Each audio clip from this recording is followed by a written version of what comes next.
Yes. Arthur, King of the Britons. Oh, we're live. Man. Uh-oh. Hello. Hi, Arthur, King everybody. of the Britons. As you can see, we can't find one of our players, so we're going to go ahead, because why not? Temple of Elemental Evil Part 2, The Search for Gold. Basically, yeah. So for a change, I'm going to kind of be taking more of a back seat in this. I'm going to let these guys tell their story, where they want to go with after the aftermaths of what's happened. I mean, I'll still be here, don't get me wrong, but yeah, this is kind of their ode, my appreciation episode to them, where they can kind of let us know what's going to happen, and I'll jump in where I need to be. So, it's the finale, guys. Let's have some fun. Same, I guess we'll introduce ourselves quickly and then go. And then do a last time. The Hall of Justice. Yes. Yes. Start us off, Arthur. Strong. Arthur, King of the Britons. Yes. All right, everybody. Hey, Kevin Hitt here once again, playing Arthur Agravain, and a sea paladin. And Arthur is, kind of just to go full circle. He came from didn't know his destiny. He came from a small island in which he died. He passed away, fell out of his father's boat, and his father, obviously thinking he had lost his son, took himself a while to row back to the shores, only to find Arthur lying on the beach, his brown kind of curly hair now straight and stark white. And they saw this as a bad omen and sent Arthur away to the temple to sort of exorcise his demons, so to speak. But little did people know that the temple hierarchy would know that Arthur was a good soul, had a good heart, and only wanted to help people. And so after years and years of training as a boy, Arthur turned into a man and started traveling, where we ended up meeting Gull Longkeeper, as Gull was a part of a flotilla of smashed boat. And Arthur found him floating in the sea and picked him up and brought him aboard. And then we found, these two, Cal and Zan, and worked our way because we probably needed a little bit of coin. Maybe we needed, a little bit of direction. Maybe that's where Cal and Zan needed to go. Or maybe it was our destiny regardless. But we ended up together. And you guys can see as this ride, it started in Hamlet and it's taken us to some very dangerous places. But that's kind of the arc so far, and then when the others are done, I guess we can talk about what's going on next. Okay. All right, that's me. One more time. No. I don't know if I can be as eloquently spoken as Kevin here, but hello everyone, I'm MK.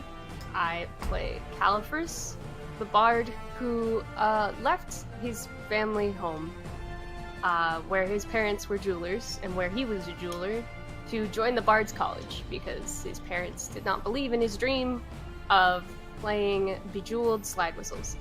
So Cal left. Does the slide whistle have jewels on it? Wait. Wait, it's This is bedazzled? my revelation. Wait a minute. The slide whistle is bejeweled? Yes. It's canon. Didn't know this. Oh my god. Sorry. Yeah. I'm Rumor come out. But yeah, Cal with his bejeweled slide whistle after the Bard's College went off seeking adventure and eventually found these good buddies and became apparently drinking buddies with Gaul, where they had their shenanigans that ensued. And then they all just kind of went on a great adventure. And it was great. I like it. It's me. Hi, I'm Christina Sid. I've been playing Zan, the Celestial Warlock. Spoilers, not Celestial. Not Celestial at all.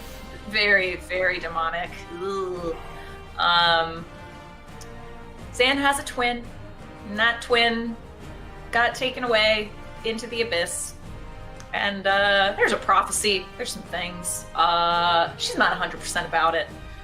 She does know that her very mysterious secret patron is Demogorgon.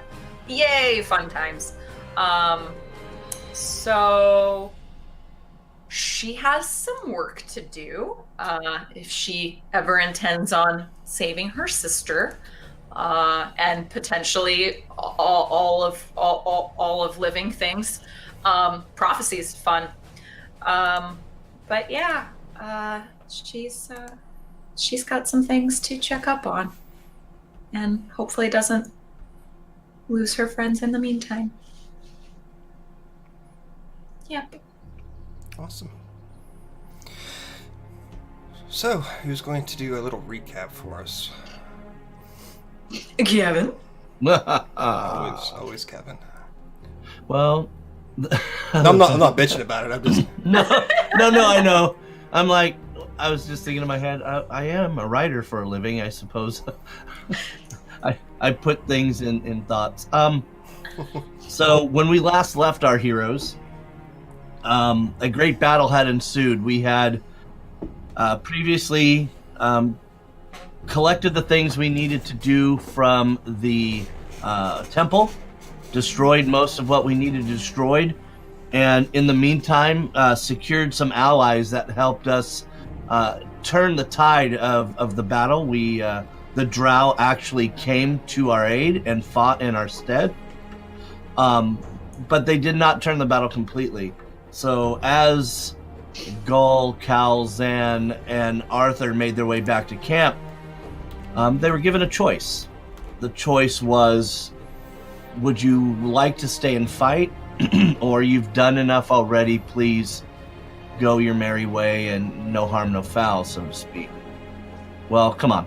The party decided to stay because they knew that this was the battle that would change the landscape of maybe all of Orth itself at some point.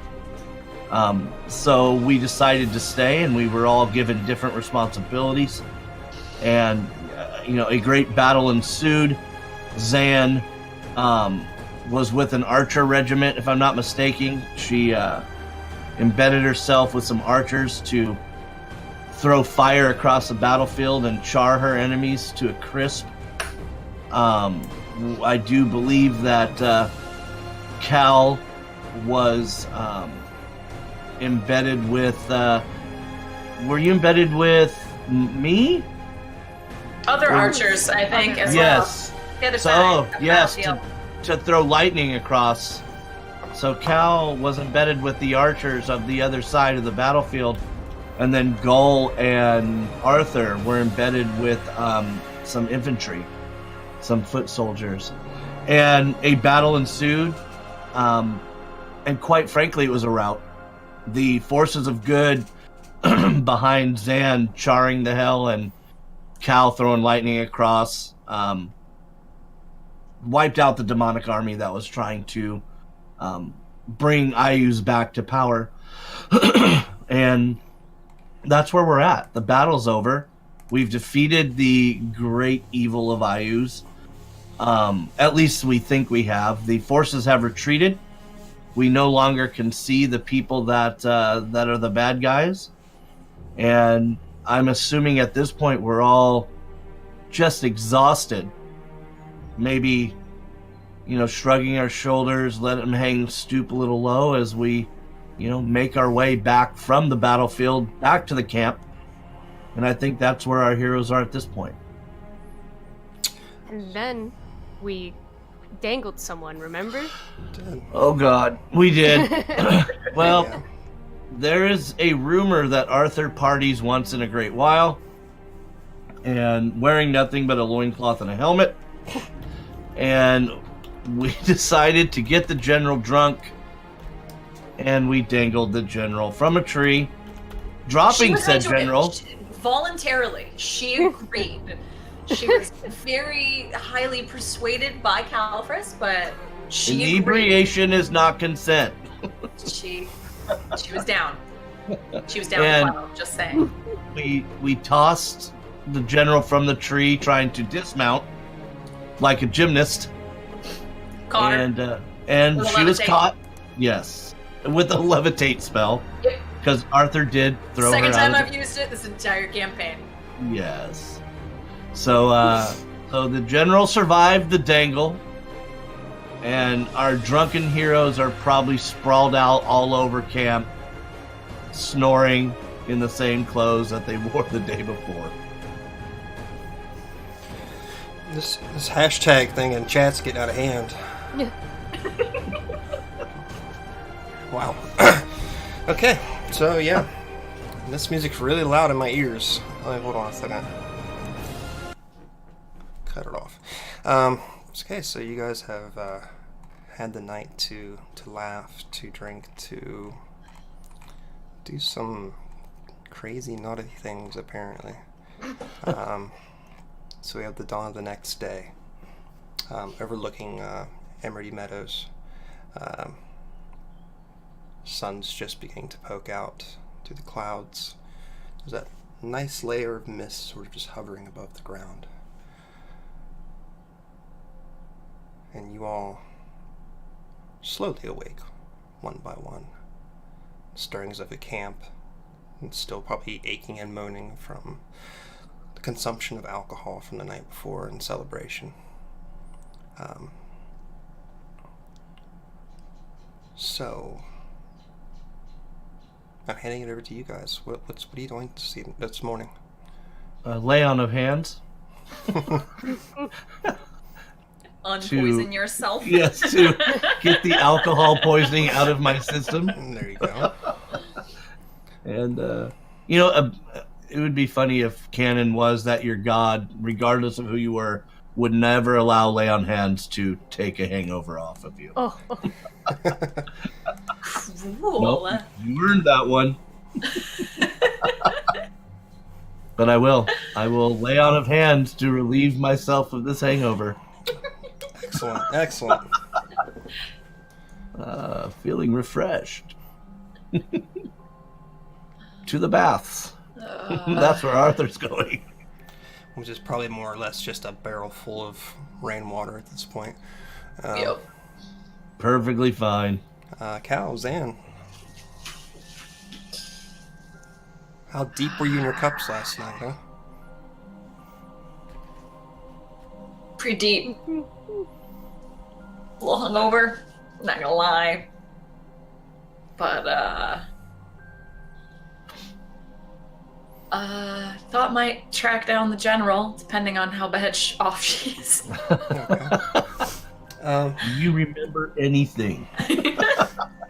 No? Please say no, Fantastic. please say no.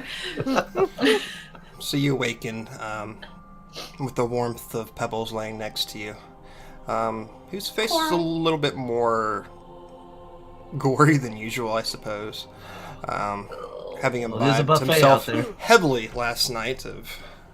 I did give him permission, it's true. you did. Or fresh corpses. You slowly get yourself up. Just in his sleep, I won't wake him, just prestidigitation, prestidigitation. Well, there went dessert. Yeah, see if I can find the general. Check in with her. Okay. Cal? Cal would have probably drunk himself silly but not sick. Okay. So Cal is probably just getting up and just slowly packing up his thing, Okay. getting ready for the journey he has in mind ahead. DM, Yes. Can we retcon last night to having shaved off one of Cal's eyebrows? No! No, you cannot. I don't know that I can do that in good conscience. No, those eyebrows are magnificent. Or even just, like, you know, where they put a piercing in, just cut a little teeny part out of the middle? Ooh. No. Ow. No. Fine. No. All right. I think even I Offspring would have have I have quarrel a with that. permanent alarm spell on those eyebrows. Nothing can happen to Those them. things are insured, okay? They are They're insured. for $1 million gold. Okay. It's like a celestial, like, slide whistle comes down. Slaps your hand out of the way. Don't you dare. St. Cuthbert's voice booming. Not my Cal. Cal is the chosen eyebrow. Yeah. Nope. So, Arthur, you find a large barrel full of cold and probably dirty water at this point. Do I have any spells that can purify water? I don't know, do you? I Um, do. It's fine. It's fine. I'm gonna ask Zan to purify water if I see her first. That's what I'd like to do. Yeah, fine. Yay. Okay. No more sludge for this guy. Yeah, no more diseases for Arthur. Okay. Yes. Each eyebrow has an alarm spell. Yes, it does. Right. No, I have to do that as a ritual, so it's going to take a second, but it's fine. 11 minutes later, you have clean yes. water. Cal, I guess you would go to the main tent and start collecting your things. You see the general laying across the table, snoring heavily. Are we talking like on the table, or are we talking On the like, table. sitting okay, on the table. On the table. On top of it. Is Just there any laid out. blankets nearby? Yeah, there's definitely blankets. I'm gonna put a blanket on her. Okay. She's just sort of hanging off the edge, and there's like, a pewter cup in her hand. It's just sort of like, just dangling on one of her fingers at this point. Does it Take a look selfie. uncomfortable? What's that? Does it look uncomfortable? Yeah, it probably does, yeah. I mean, it's... Draw Fu Manchu on her. What? Were you in a fraternity, Arthur? Like, seriously. Like, just seriously. Cal's gonna try to politely adjust the general so maybe she does not wake up with a broken neck. Okay. Okay, you managed to do that. You're answered with some deeper snoring as the body begins to turn, which finally stops.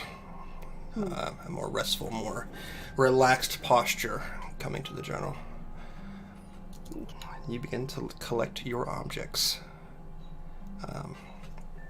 Zan, you've finished casting your spell, and Arthur is cleaning up before you. All right, I'll see you later this morning then. Leaving. Turning ass side towards Zan, I will get into the bath.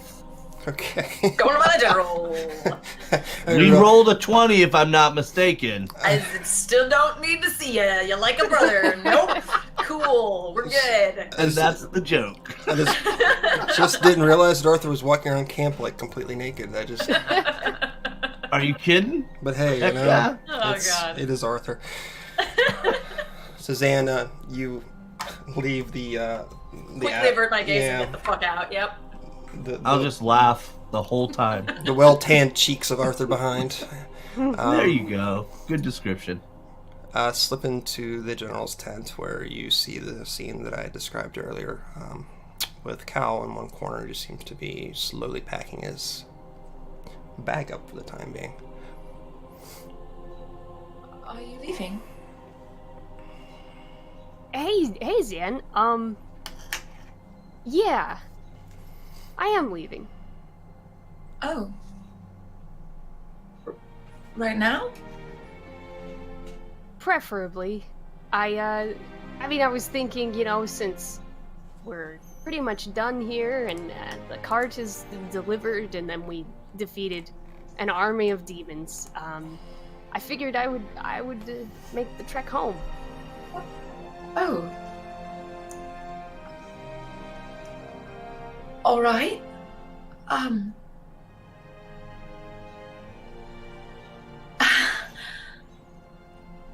Is this it then?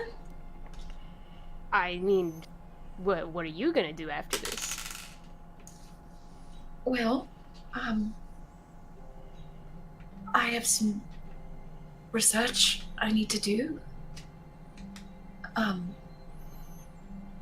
had hoped.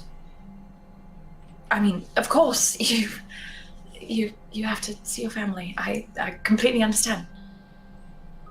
I mean, you can come with me if you want. I'm from a pretty big city, but that's up to you.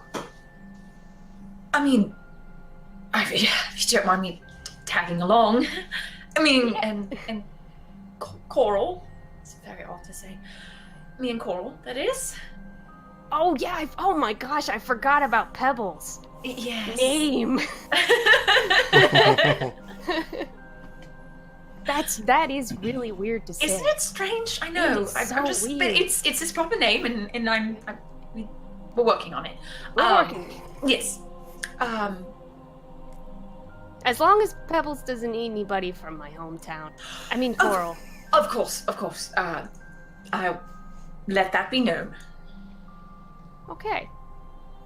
And Cal will kind of resume whatever the heck he was doing. Packing, putting a single thing in a bag, possibly.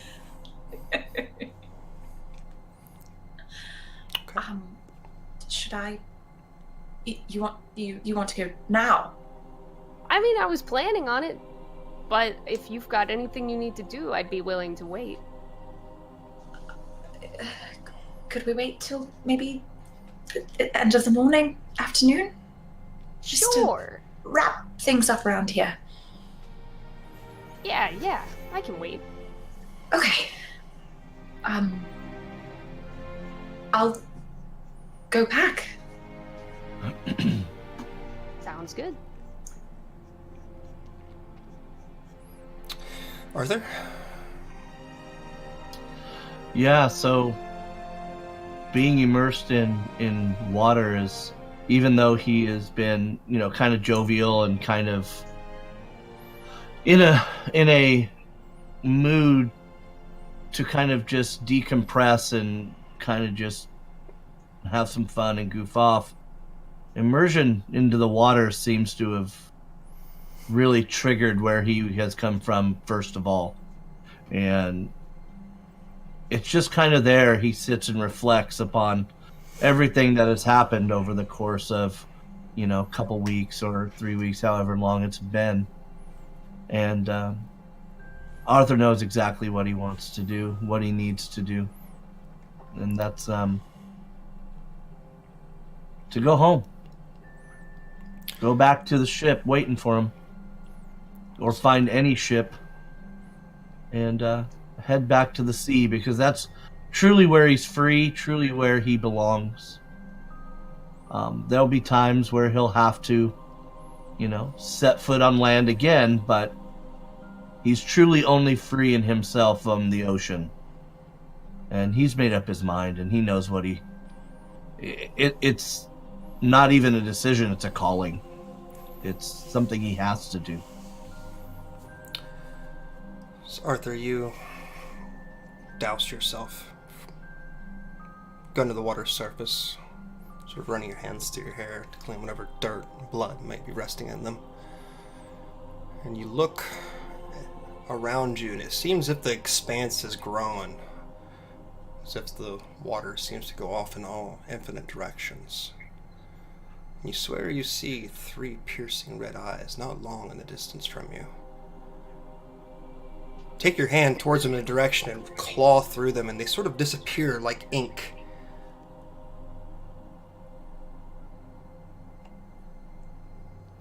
You look up, see the surface of the water, the sun still rising overhead, and pop your head back up. Feel the water running down your face, the cool air.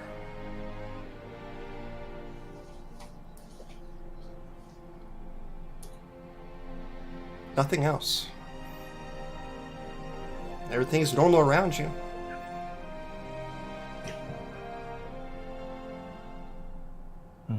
Arthur will just shake his head knowingly. And then he'll get up after the bath. He'll collect his belongings. Okay. And without saying goodbye, Arthur will leave. Okay. He is taking the trail back to the port. Excellent. Okay. And that's where he's headed. All right. The last time I'm going to see this fucker, I'm just like blocking my view of his ass, and that's it. You're gone. Are you fucking kidding me? He gone. Is he still naked? Did he get dressed? He got dressed, right? He's Yes. got a helmet on. He's at least got a helmet on.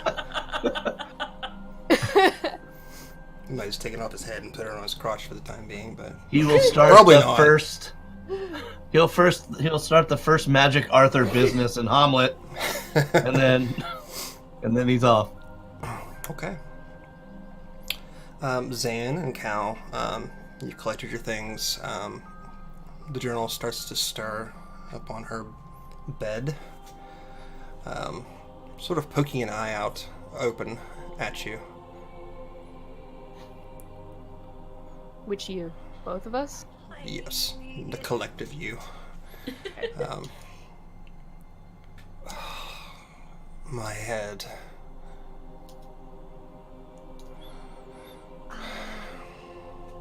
Walter, have the dog. She slowly moves to the edge, sort of dangling her legs off of it.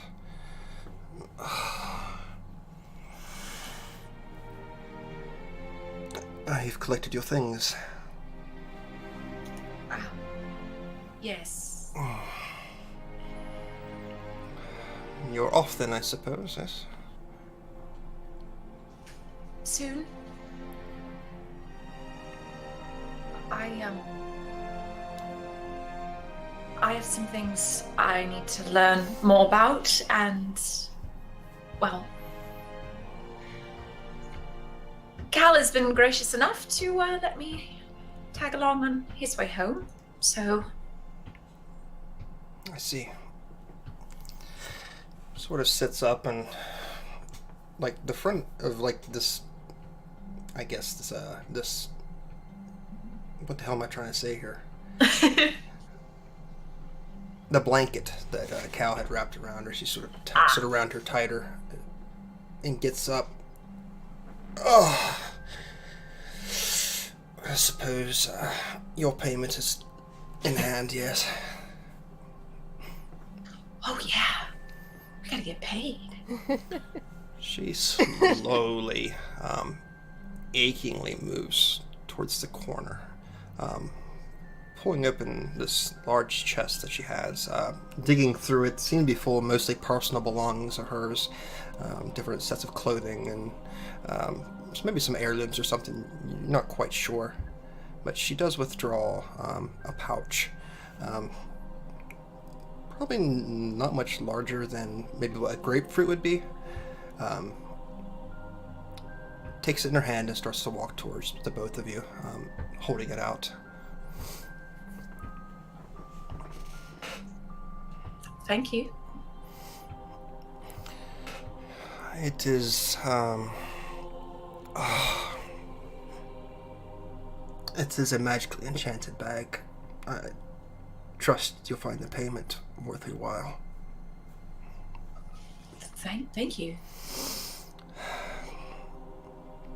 Reach inside for payment?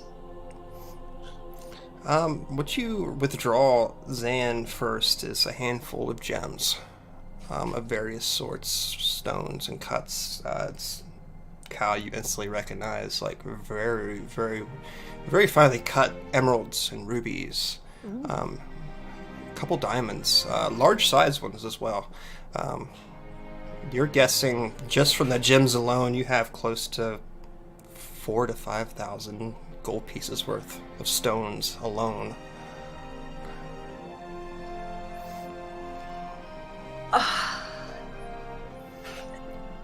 Well, I hope it's sufficient. it's the best payment we've ever received for a cart delivery. That's for certain.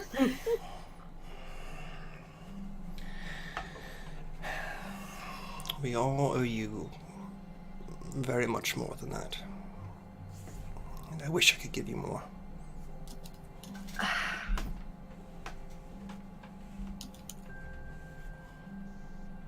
I don't know what to say other than thank you. You're welcome. Is there anything you need on your travels? And where are the other two, Arthur and Gull? Arthur was cleaning up. I'm assuming Gol stepped in. I'm not sure. You guys give me perception checks.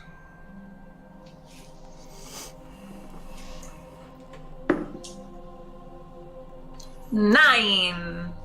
Beautiful. 21. 21. Hey. Cal, with your clever eye, you look about and you see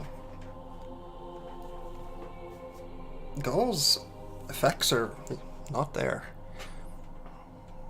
Oh.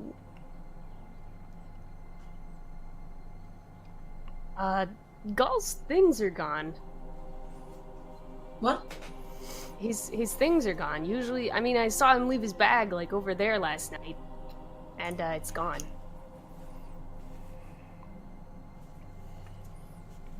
Zan's gonna shove the bag of gems into your hand and leave the tent. Cal will take the gems and hold them tight. It's mine. She's gonna go look for Arthur to ask about Gol. Okay. You go back to the spot you last saw him. He's not there, obviously. Ground's still wet from where he stepped out. But you do not see Arthur or his belongings anywhere in sight. Start asking folks around if anyone's awake. Have they seen Arthur? Have they seen Gol? Okay. You do manage to run into one particular soldier, one who actually served with the both of them during the battle. So someone who would know who he was. I think I saw him leave not too long ago. On the road headed south. And Gol? Oh, he slipped away last night sometime. Oh.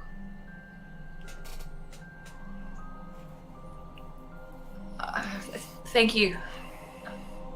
So sorry to bother you, I know. It's a long night last night. Is everything okay? I think so. Yes. Fine. Thank you for your time. Thank you for what you all did.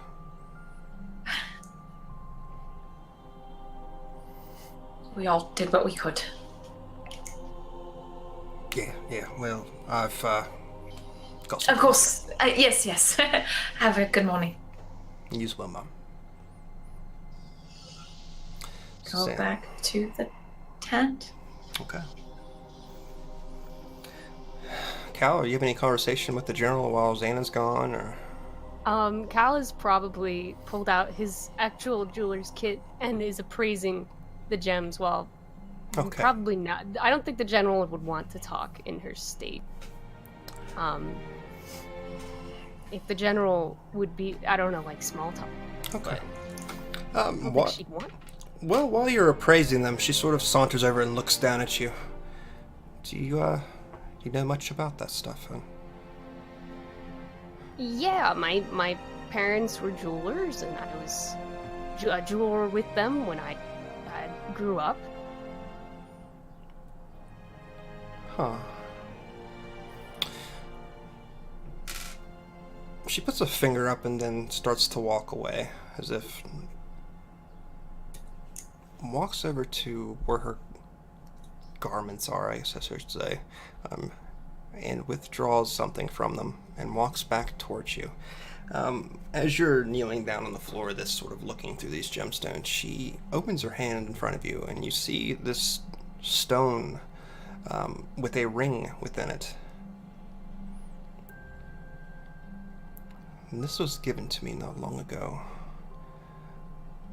I don't know exactly what to do with it, but I think if anyone would appreciate it, it would be you. Okay. Can I look at that? Can I take a good look at that? Sure. See what it is, maybe? I can't really Christina, tell what magical things can do. so Christina probably knows more about it than I do. Yeah. So, Wait, what? the stone that Jasmine had given to the general. Oh! Got a 23 on a perception check? Or I don't know if it'd be investigation. It's as far as I know, it's like a similar to an emerald. But it has it somehow has been hollowed out and has a gold ring inside of it. Like a sonic ring? like a wedding ring. Oh, okay. Alright. It's like, I was only told that, well, the woman that gave it to me, that she used it as some sort of focus for her spells. If you're a jeweler and a wielder of the arcane, perhaps you may find more use for it than I would. Thank you. I'll take it as a bonus.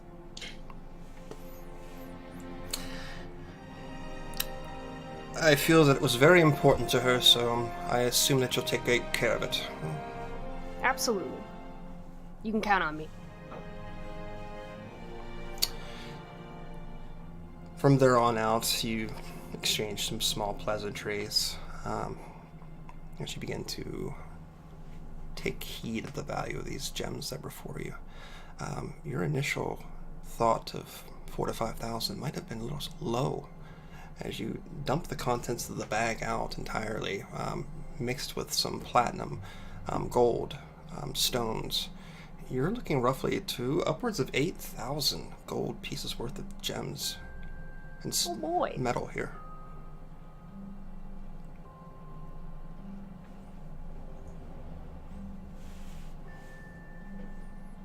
We're rich.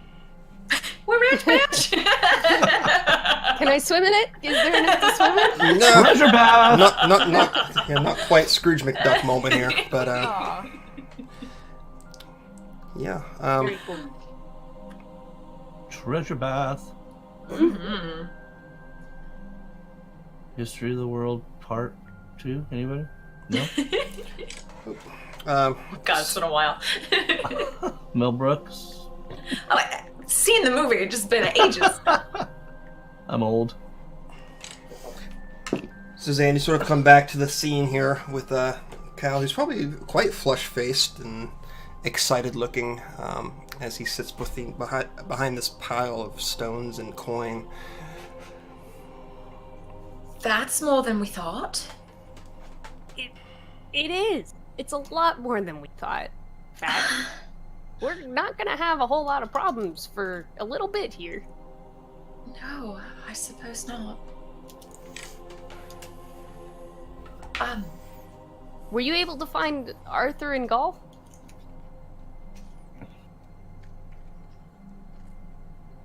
They're gone. Oh. I guess they had the same idea. just without saying goodbye or anything. Yes.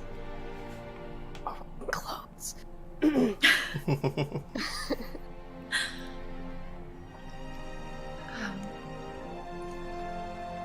I guess there's not much to wrap up then. I'll just go get Coral and get my things.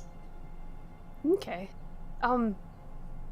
Gall didn't even say anything to you? No. What an ass. Thank you for that. We'll find him and we'll beat him up. Don't worry. As for Arthur, I don't know if we could beat him up, but we could try.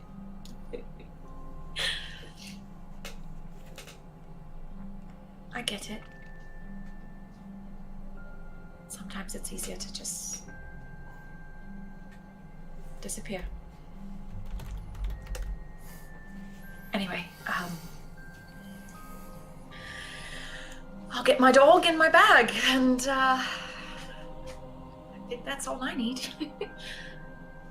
All right. Well, ready whenever you are. All right. We'll get Pebbles.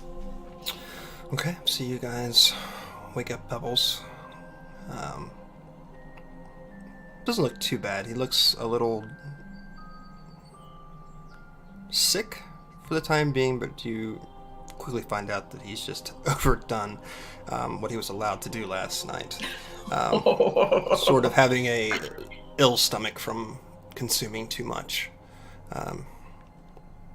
And you guys begin to head off, I think it would be southwest, I suppose, towards the town of Malcott, which will take quite some time to reach by foot.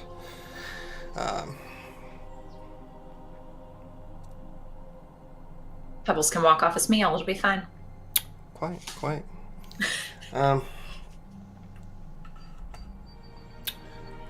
Arthur, so you're heading back to your island? He is indeed.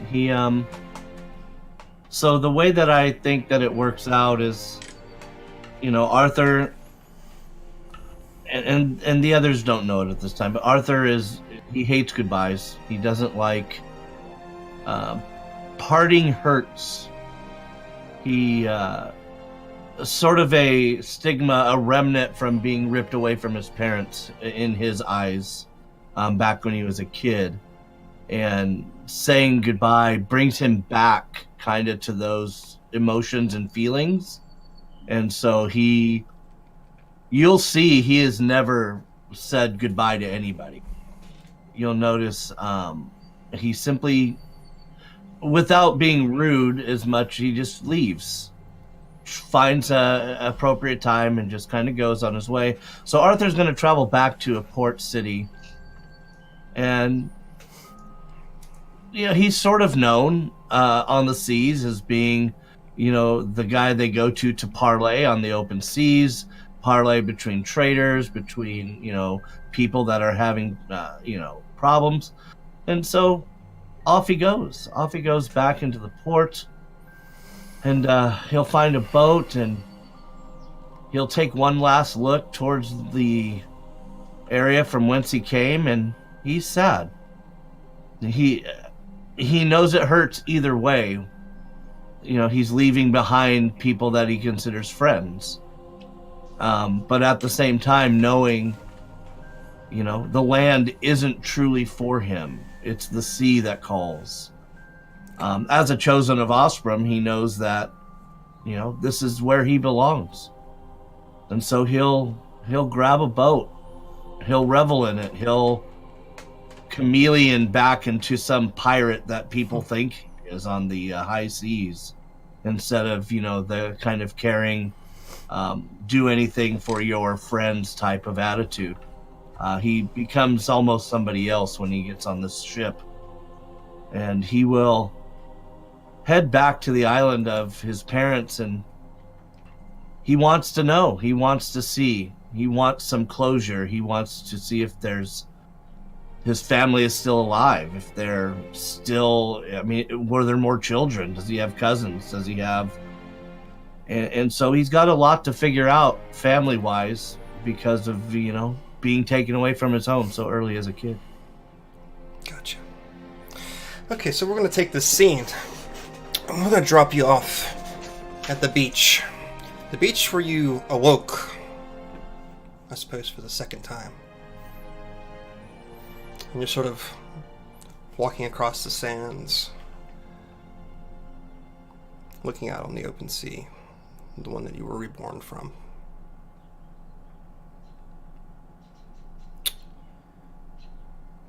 Take in the deep air and salt. Your toes squishing in the sands. You feel a touch to your shoulder. Off to your left. And you see your father standing next to you. Not an aged man. Very similar to the one that you last remember leaving behind here.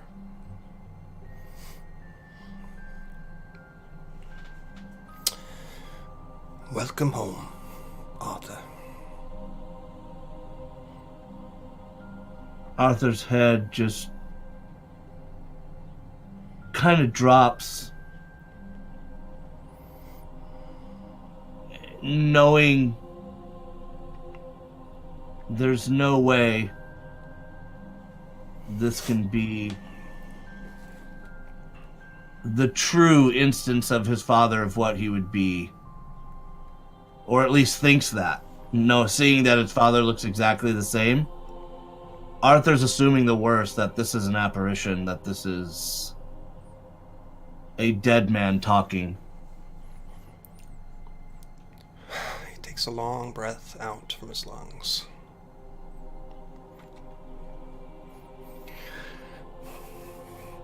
Well, you asked for my help, did you not? I did, Father.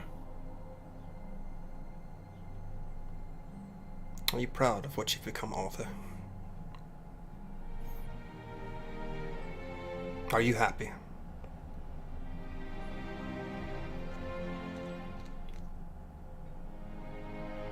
For the most part, I feel there's much more to be done. I don't have time to be happy.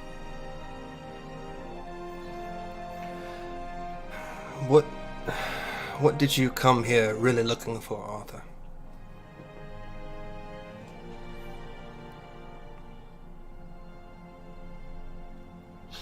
A connection. An anchor. I have no anchor. I sail. I travel. But I have no anchor. I'm rudderless and float, and just let the winds take me where they may. But I long for that anchor, and I was hoping maybe to find it here.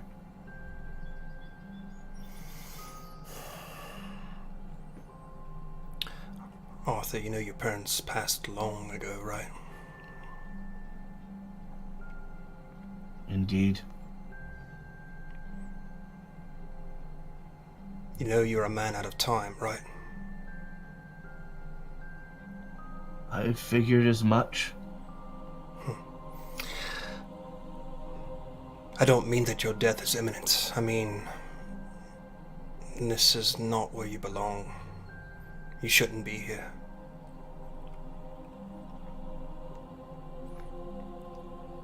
It's as close to a home as I've ever had. The figure of your father walks in front of you. Stands about the same height that you do. Arthur, your divine sense fires off. And you get the feeling that whatever this figure is before you is not some sort of apparition, not a ghost, not a reflection of the past, but some sort of divine entity. Taken some form of avatar, perhaps, before you, but you can definitely sense the presence. On the good or bad side of the spectrum? Really, it's I want to say it's not neutral per se, but there's no malice to it. You sense freedom. The overpowering feeling of freedom.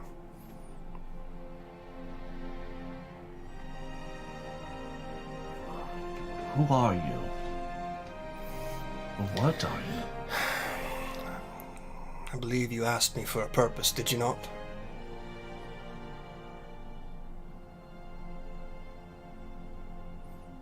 Indeed. I believe you prayed to me in Hamlet. I am your servant. Indeed. Praise Osprey.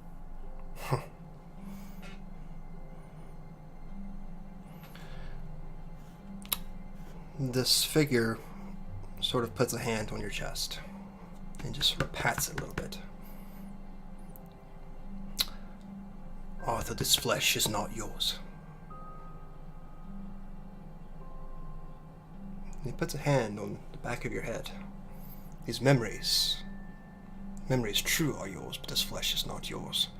You are not supposed to be here. But I pulled you from that sea for a purpose.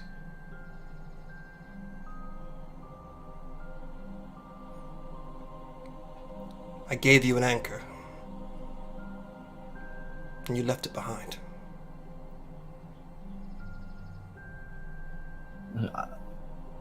Arthur drops to both knees, supplicating in a forgiving type of state, or asking without really saying a word. You feel fingers under your chin, and they pull your face, lifting it up to look back at the visage of this entity before you. Arthur, your family was back there.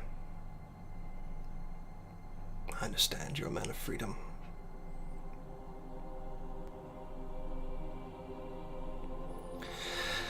But they need you.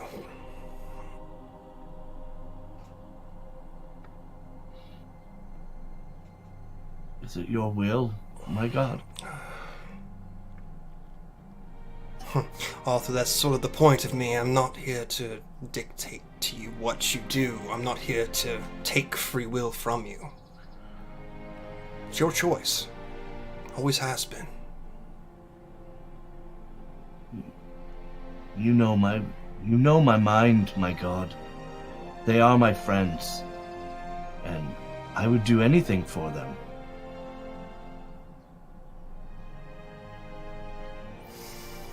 But you come first. I'll always be there, Arthur. C will always be here.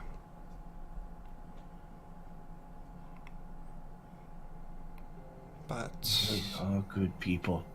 they My will, God, they are good people. they will not be there forever.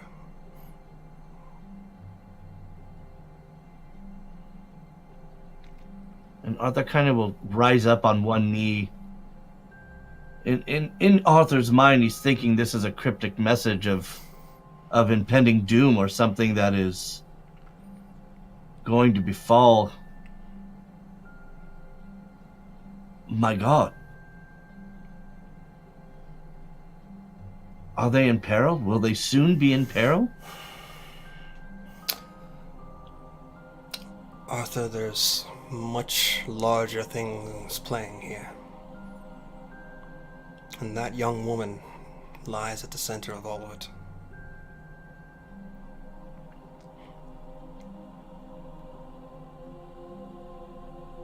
And Arthur will bow his head. My God, I wish nothing more than to serve you and your purpose. If you'll allow me the freedom to serve that purpose while going to them and being with them in their time of need, would I have your blessing? You have my blessing no matter what, Arthur. If it's your choice, It's your choice to go do that. And of course I support you. Understanding the gravity and the scope and the magnitude of this conversation where Arthur's own very god came to speak with him, it emboldens him. It gives him strength. It gives him the courage, so to speak, to stand up on both feet and to face his god, planting his trident in the ground next to him, and whispers the word, "I thank you, my God, for your benevolence and my freedom." Arthur, as you raise your head, you don't see the visage there any longer. Just the crashing of the waves in the distance. Arthur's going to take one last long look across the shore, perhaps where his boat, perhaps where his villagers' boats have come and gone for the times that he can remember. Seeing his house, seeing the places he remembers most as a child, with the realization that he'll never come back. And Arthur, as you're exploring this village, the faces do not look familiar. The buildings look much older, much more worn, some abandoned. The ones that your parents had lived in, to the point of such degradation, have fallen in on themselves. Doesn't take long with a few questions around the town to realize that it's been close to 50 years since anybody's lived in these hovels.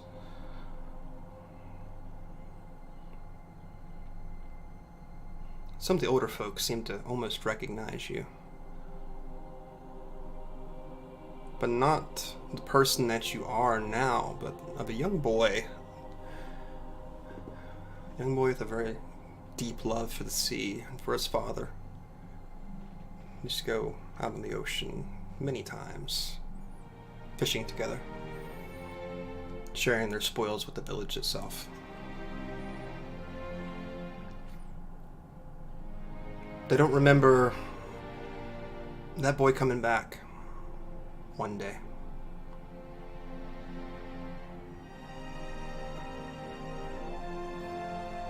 It's settled in Arthur's mind that this is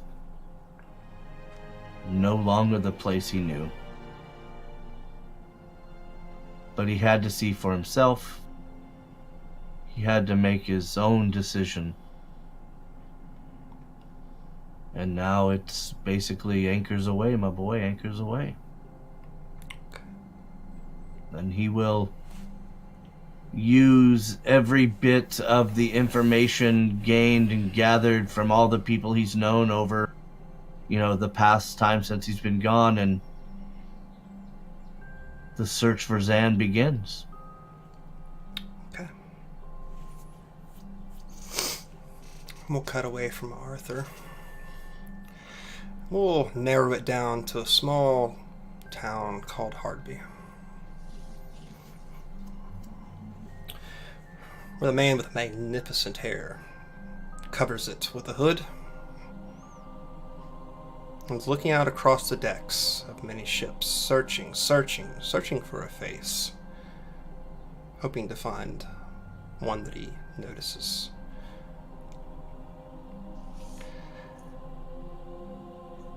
And before long, he puts that hood even tighter around his face as he recognizes a figure with one leg standing upon the deck. The Longkeeper will board the ship of Captain Tack.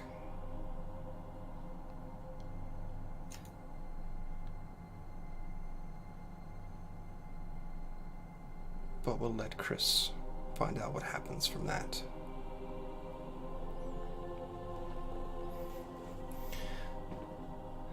Kyle and Zan, you've spent so long on the road.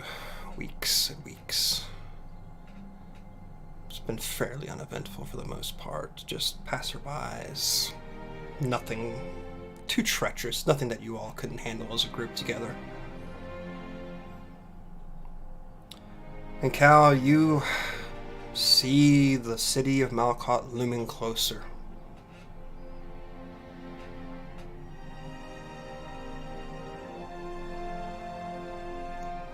How does Cal feel? It's been some time since you've all been here. Now that Cal is like getting closer to the city, he's starting to get nervous, and that's coming out as like excitement. Like Cal is like telling Zan about the city and you know, pointing out like, oh, that tower is that tower got struck by lightning once and burned down, you know, like I got lost in that field over there once and stuff like that. He keeps going. Do you remember the last time we were here? We were all here as a group once. Oh yeah, Cal wasn't technically here. Yeah. Yeah, we kind of killed Krampus. Yeah. Oh. Yeah. Krampus was like kidnapping children and turning them into wax dolls, and it was really gross. I don't think I was here for that. No. You weren't. You were not. No. That was over the holidays. Yeah, this was the same time. This is actually, I think, the same night that Cal had decided to leave. Okay. So yeah, Cal's just kind of running his mouth, pointing at things. That wall fell down once. Oh. That's I would say nice, but I don't think that's the right sentence. No, that's not nice, no. Well, as you can see, they rebuilt it. It's very nice now. Yes, of course. I guess they're approaching the city, or are they entering the city? Well, you're just on the outskirts now, and you're seeing all these things and telling all these stories, and yeah, you could enter the city at any point at this time. True. So I'd say that like as they enter the city, Cal is even more nervous. You know, and he keeps doing the same thing where he's pretty much just like, I really like that shop over there. I went to school there. A guy used to live there. He was weird and creepy. Cal? Yeah? You alright? I'm doing okay. I'm just really excited to be back on familiar territory, and he's shaking a little. Just kind of put a hand on your shoulder. Hey, it's okay. It's been a while, but they're your family. It's gonna be fine. Cal just kind of he's kind of psyching himself up, and he's like, it's gonna be fine. It's gonna be fine. It's gonna be fine. Yeah.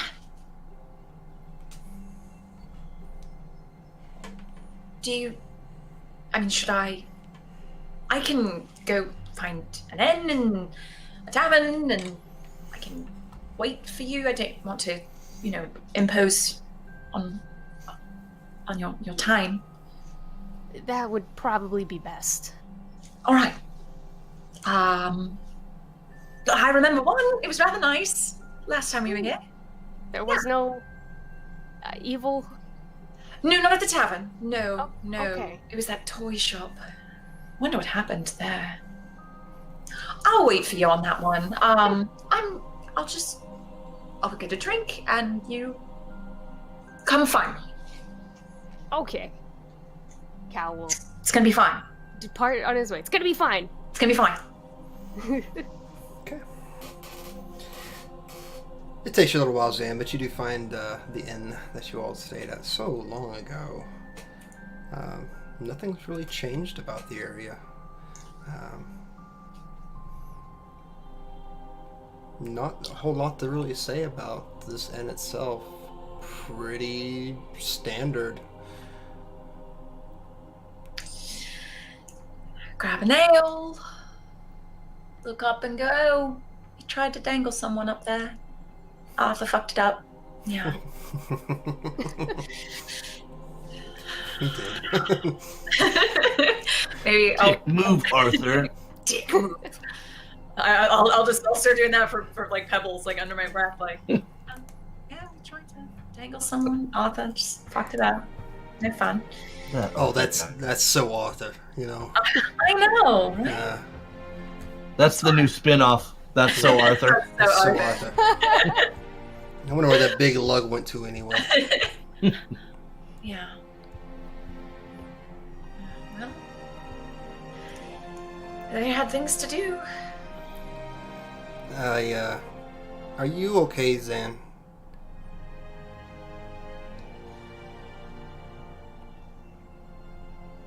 I have things to do too. It's not really what I asked. I know. I don't know that answer, so I gave you the one I do. I guess.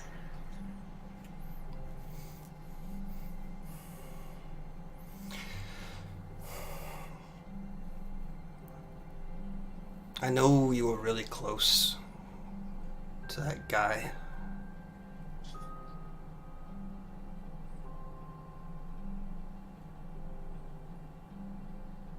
Not close enough.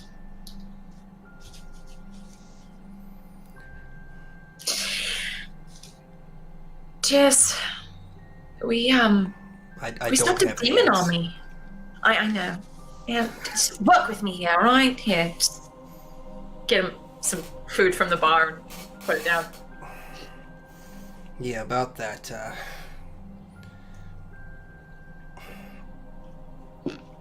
Are we seriously going through with this, right? Well, not without the proper research, but yes.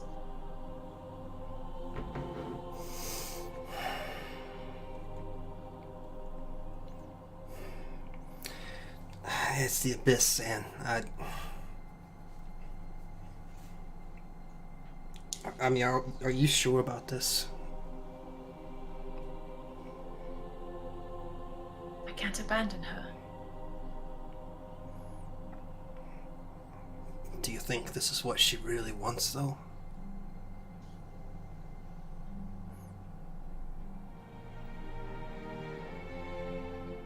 I can't leave her.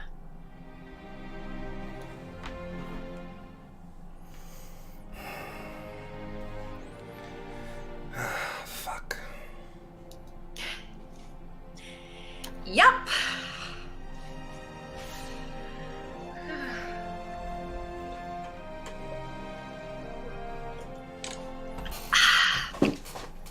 Oh, why'd you just not leave me along that road?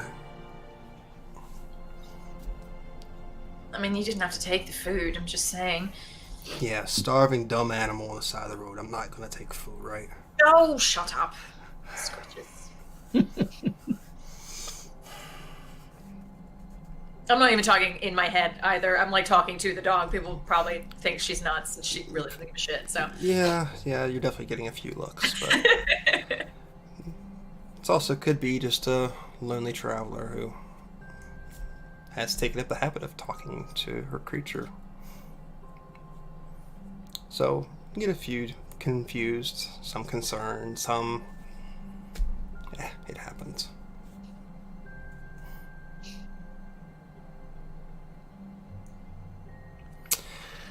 Alright, Cal.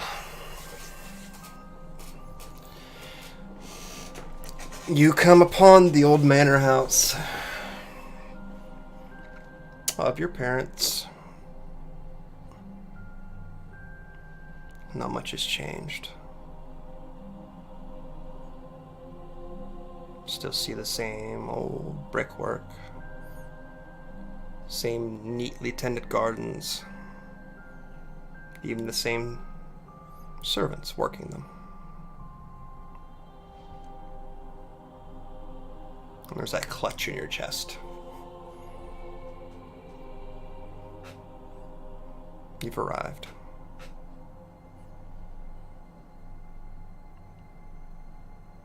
So Cal will I guess he wouldn't knock. I think he would just walk right in. Yeah. So you enter. And quickly you're rushed upon by a couple guards who instantly recognize you with confusion.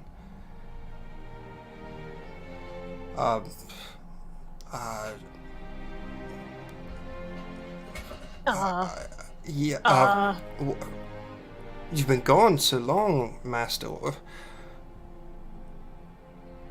I'm sorry, I don't... Please, what's your house? I don't want to tell you what to do in it. Are my parents here? Yes, if... We'll go get them. I don't know what to tell you what to do at this point. Let's take a seat. Are you hungry? No, just go. So one of the guards rushes off. Of course, a couple of other servants come by to try to tend to you. Are you hungry? Are you thirsty? Do you need anything? Things that you're probably quite used to. I don't know how advert you are to them at this point, but... Cal will probably just politely stand there and refuse them all. Okay. And so you hear the rushing of feet of two figures coming. You instantly recognize them. So it was Emile and Sally, I believe, was their names. Mm-hmm. Your mother and father rushing towards you. Who get very close to like running into you and hugging you, and then instantly see all this road dirt that's just caked on you, and sort of stop. Cal, we're so happy to have you back. Cal, Just in that moment, seeing his parents, just like his whole journey flashes before the cart and the fungus and the dragon and the burning down that castle and going into the caves and being in the dark for so long, that huge lake with the dark sky, hate Lana, and the war, just everything. And Cal has so much to say, but he can't produce words. And Cal's shoulders raise, and he starts to shake, and his head dips, and he starts weeping. So you feel two soft hands enter yours as your mother takes them, squeezing them very tightly. Cal, sweetheart, are you all right? What's wrong? I thought you'd be happy to see us again. I am, yeah. And he's just, it's uncontrollable. So we have these tears just rushing down Cal's face. Imagine they're creating nice little lines and a little bit of dirt that's flaked them in the past. Oh dear.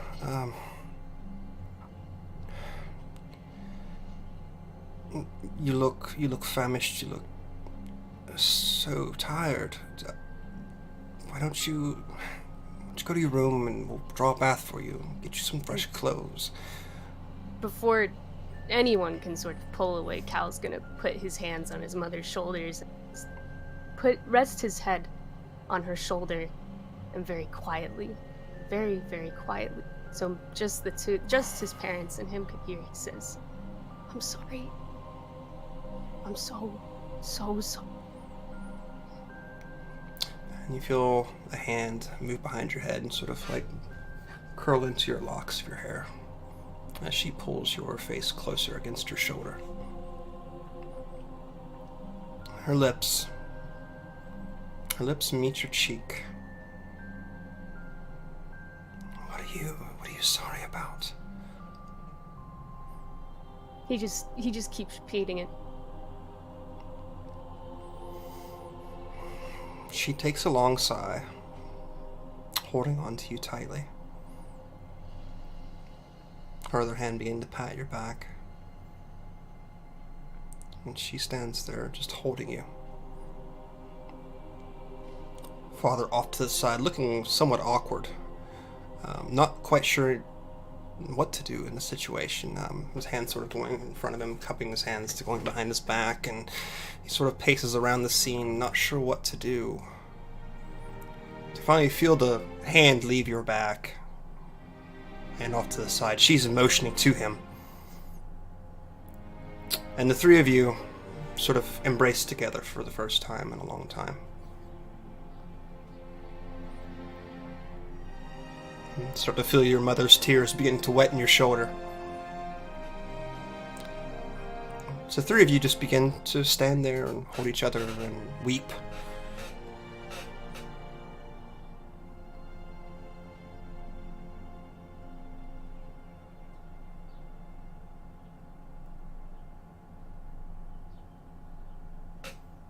Cal, are you all right?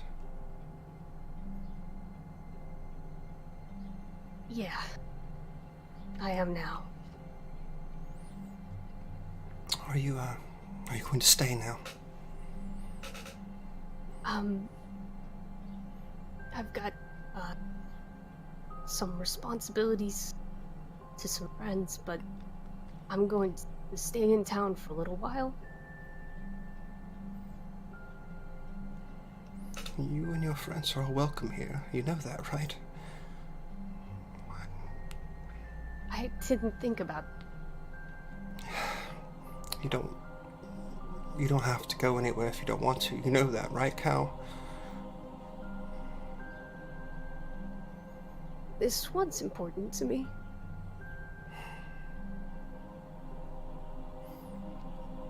So your mother sort of finally let go of you and take your face in her hands as she sort of lifts them up and begins to wipe some of the tears off your cheek.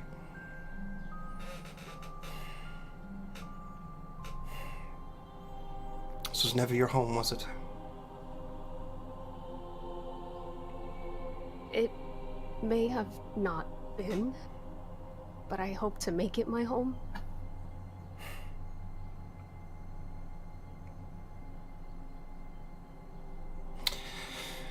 Cal, I love you very much.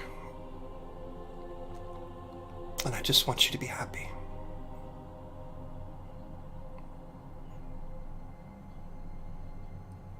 Cal starts crying again. Sweetheart, please stop. And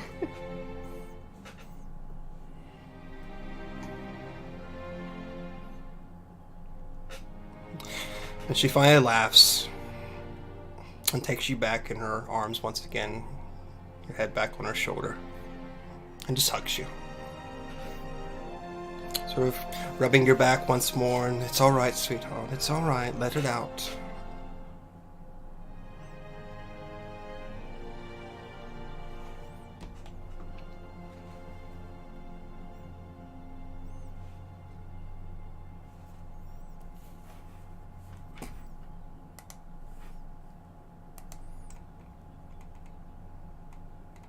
Zen, you and Coral sitting there at the tavern, I guess supposedly drinking off the several weeks trip that you've had.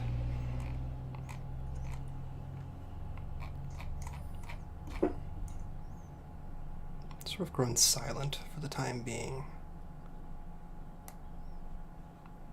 Get another ale. Enjoy the quiet for a change.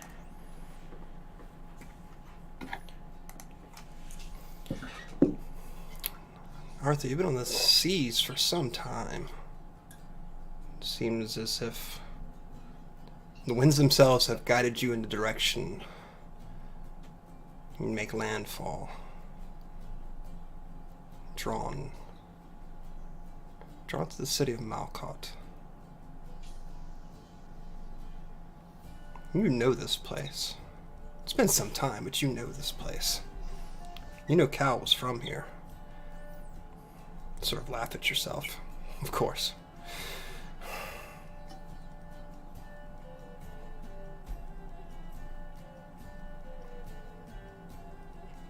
And you find your footsteps carrying you towards the town, to a familiar tavern. Opening those doors and sort of looking up and around. And you look over to a table. That's where you and Gaul had your little wrestling match. Tickle, tickle. But you do see a familiar figure sitting at the table. A rather large beast at her side. What Arthur would like to do is somehow just walk up quietly and just put my trident on the table.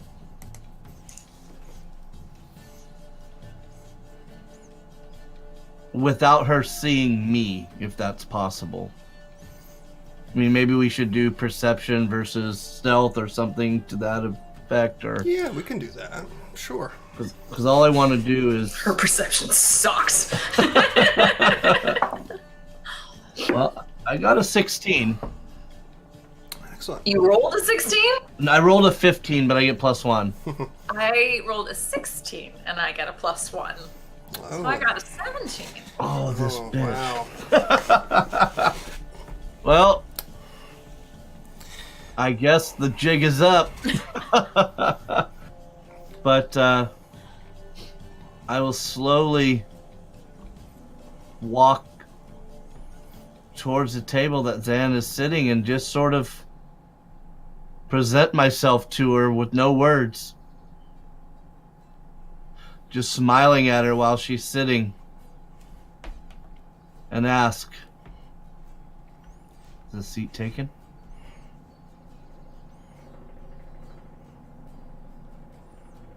You are a son of a bitch, you know that? What the fuck is your problem? Arthur feigns to be scared.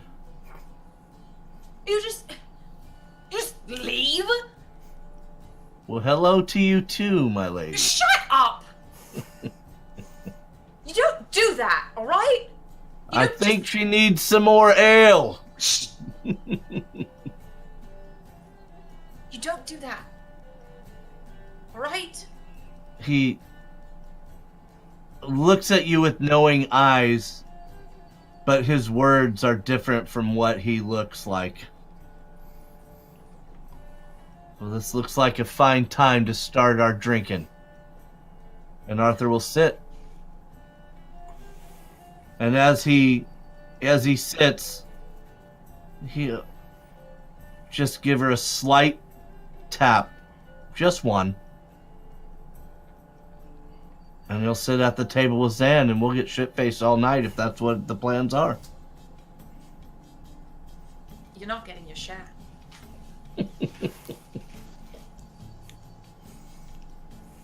It's all yours. Good. I intended to spend it on frivolous things. Don't Although even I important thought- things. Frivolous things. I'm going to cover all of my fingers with rings. Multiple piercings. Just frivolous bullshit. Oh, man. That will be your share. At least make some of them green, will you? I don't know. We'll see. We'll see just, what my whims carry me to. We'll see.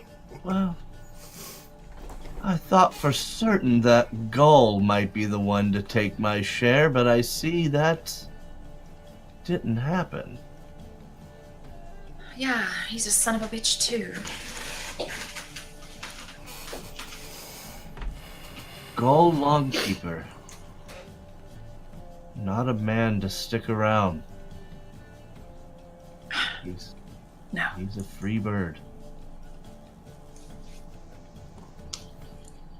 Yep. But I will say this. I know that he loved you. Arthur, don't talk about things you don't understand. You might understand more than you know.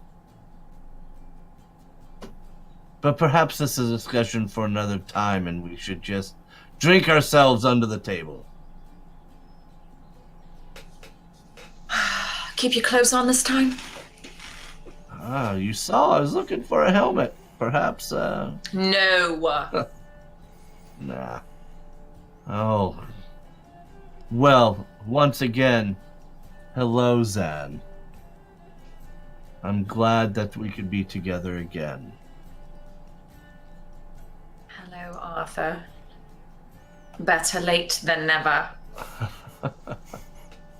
Well, I hear there might be some stirrings with you and Cal, and you might need another field. What do you mean? There are whisperings. There are just whisperings in the dark that you have unfinished business, and you've intimated that when we were together. However, I have a feeling you're about ready to go on another journey and can use a hand. Is this not true?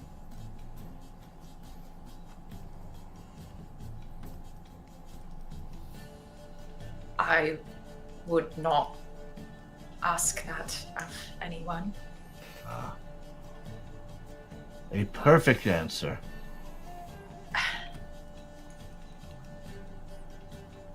I may have a journey in mind, yes. Well then. Look at that. We meet just at the right time.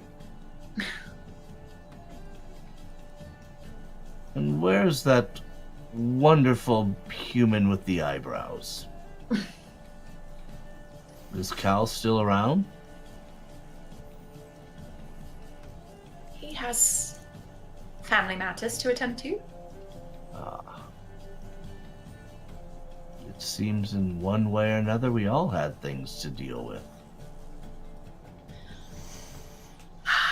You're not getting out of it. You're still a son of a bitch.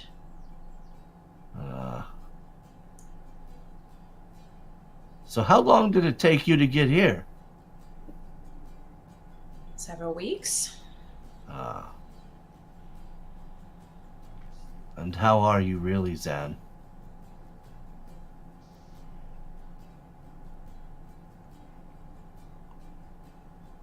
I need a drink. Well, let's get one. You're Oh, buying. Of course, my lady. My gold will buy you your drinks. Good. He just laughs at it. And Arthur will order more drinks.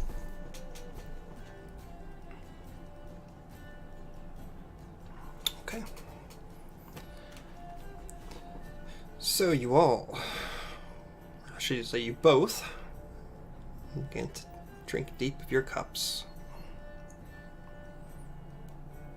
Yeah. Arthur trying to keep it light, avoiding any subject matter of him being leaving without saying goodbye. Consistently changing the subject every time it gets brought up. Because you're not getting out of it at all. At all. Deflecting. It's every other sentence. Yes, ducking, dodging, deflecting. Yep. Also trying to stay away from the topic of Gull, although She'll help you with that. the two That's people, but the two people at the table are very still lamenting his loss as to where he may be. And they know that. They know they have that in common. One from a, romantic standpoint, and the other from a fatherly figure standpoint. It's almost as if, we have the same kind of just lament, but in different emotional ways over this guy. But we bury it as much as we can, but knowing we both understand. And talk more about how you're a bastard. Yes. Well, I knew my mother and father.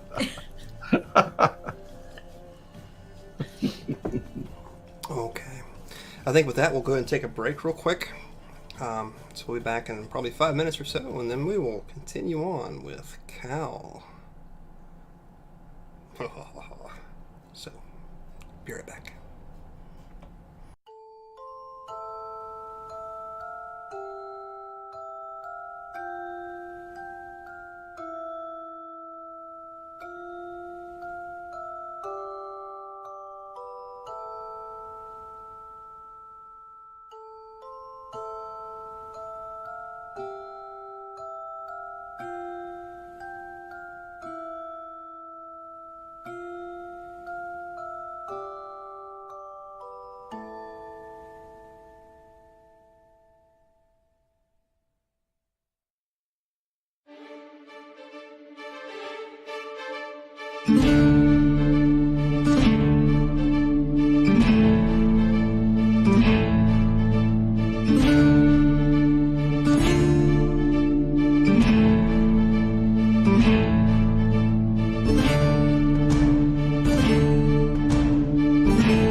We're back.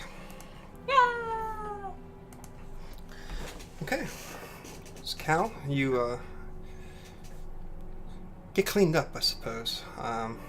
Finally, the long embrace and Fancy bath. tears and small talk about where you've been and what you've been doing, and you finally retire.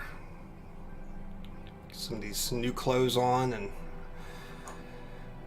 a nice warm bath. As we discussed during break, that perfect eyebrow pluck to straighten those up. So what are you doing from here on out, Cal? Cal is going to find Zan, who he presumes is alone with Coral, That's and let her know that she can stay in his house. Well, so we don't have to pay for an inn. Woo! Hey. So Cal, you find not only Zan, but Arthur, both at one table, drinking. They have a multitude of empty glasses around them at this point, having spent probably a good couple hours at this point just drinking. Look what the fucking talking dog dragged in. Heyo.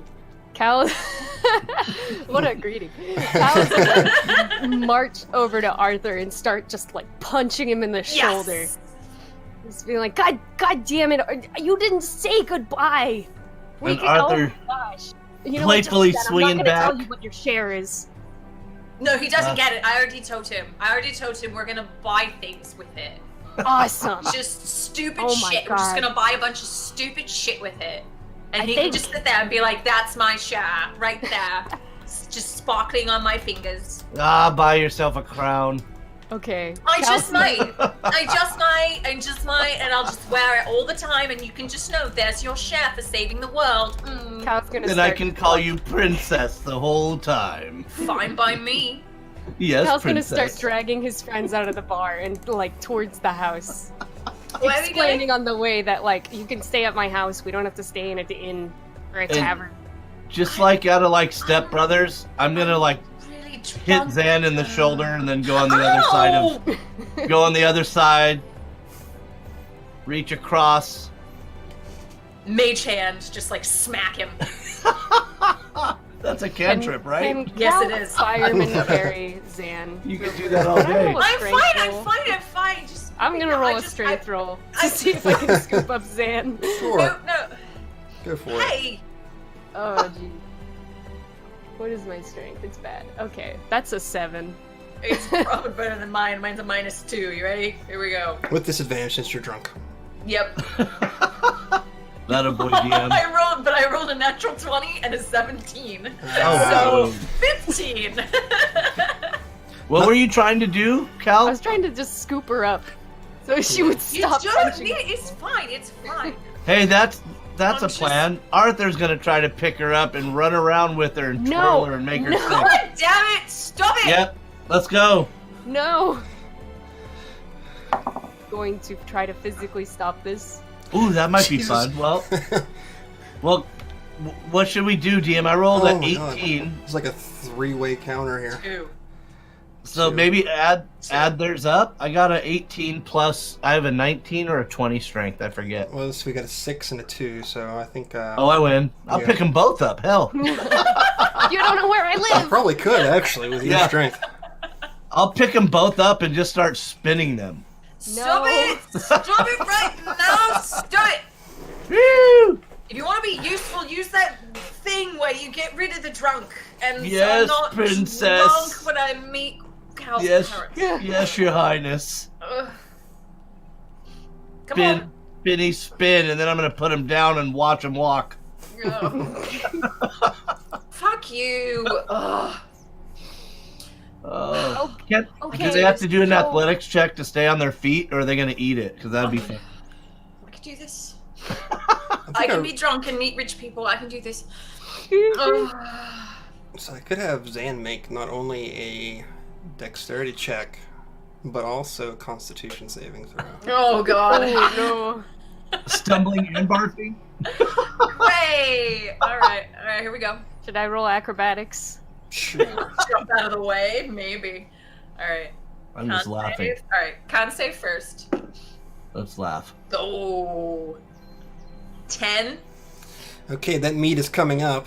No. Oh boy, she turning That was an purple. 18. 18, okay. Yep.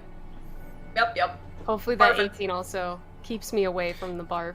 Yeah, I would say so. You're the only one who's really not, like, throwing up at this time. Good to know. Is Zan about ready to go exorcist on us? I'm puking. I'm just puking right now. Oh, that's awesome. Oh, look at the princess. Oh my In god. between, just I The royal puke. so I much. bring you to my parents. Oh my god. Hey, They're gonna I'm hate sorry. you guys. I guess- didn't know. I didn't know. I'm Arrested sorry. the I digit. wouldn't have. I'm sorry. Prestidigita. Prestidigita. Cast the Prestidigita. Because Good. did cast it? If you say one more word, I'm going to mage slap the shit out of you repeatedly. Just stop. Just stop. Just stop. Word. Mage hand, just slap, slap, slap, slap, slap, slap, slap, slap, slap, slap, slap, slap. Lord. Ducking, bobbing, weaving. Hey, this is some bullshit. Take that hand back. Meanwhile, Cal is like dragging. Right. Okay, so between all this, Cal, you finally do manage, after it probably take you 4 times the amount of time to get there at this point, but you do manage to drag in Arthur and Zan, and I guess Cora will be walking beside them Prestidigitation. to your home. Nice work, princess. Shut up. Slap, slap, slap, slap, slap. Inside you go, I assume. Yep. A pirate's life for me. Take them inside and explain to the, I guess their servants, Mm-hmm. that they should be taken to a room and maybe fed a light meal and not allowed out until the morning. So, Yes. I assume the libations will be off the menu as well, Master. Well, that's a big hold word, on but about yes. that. About that. Don't listen. Water, Don't- please. Water. Water is allowed. About that. So you reek of alcohol. Yeah, I kind of do, don't I? Yes. So give me some more. Cal is Uh-huh. quietly Shut. apologizing. Maybe we can wash the smell away with more alcohol. Master Cal, should I summon the guard? Ooh, guards! Oh, you don't want to get him riled up. Just let him walk up there on his own. Promise him alcohol, and give him water. That's probably a good idea. Very well, Master. And servant turns. I don't get paid enough for this shit. I'm sorry. Sorry. Do we hear that? I'd say probably. Sorry. Arthur just starts. That's the funniest thing Arthur has heard since he got in the house. So he's just gonna laugh. That's how he's feeling right now. Just Cal dying. is going to be sure to tip the servants well. So do you peacefully go to your rooms and... Yeah, but I'm laughing and just having a good time, obnoxiously. Gotcha. So you guys going to sleep the night all way, or lay down for a bit, or... I'm Cuddle feeling with good. Coral. I'm feeling kind of good, DM. Uh-oh. Yeah, I'm passed out. No naked Arthur screaming through Cal's house. That's good. I thought about it. Don't get it twisted. I thought about coming down the stairs in a helmet. Mm. Oh God. No. Okay. But it's their house. I'm a guest, kind of. Brevity's sake, let's speed this up to the next time that you all are sober and awake. Indeed. And summon together. What is like? It seems like an impossibly long table. Cal's family is well to do, and there's already breakfast waiting for you as you get there. All manner of fruits and cheeses and breads and meats and anything you could really think of at this point. And Cal, your mother, is there with you as well. Your father seems to have gone for the day for his daily duties. But she is there for the time being, almost attached to your side at this point. Almost afraid to let go of you. Constantly holding onto your arm, or at least being very near you at this point. Hello. Hi, everyone. Oh, sorry. No, go ahead. Go I for was it. going to introduce. This is my mother. You can call her Sally. Hello, Sally. Thank you so much for having us in your beautiful home. Well met, lady of the house. She nods and smiles slightly. You have a feeling that perhaps she has a sort of downturned nose at the two of you, just from a status point of view. But Cal, you can tell she's trying to reel it in a little bit and not be as rude as she probably would have been. Well, any friend of Cal's is a friend of ours.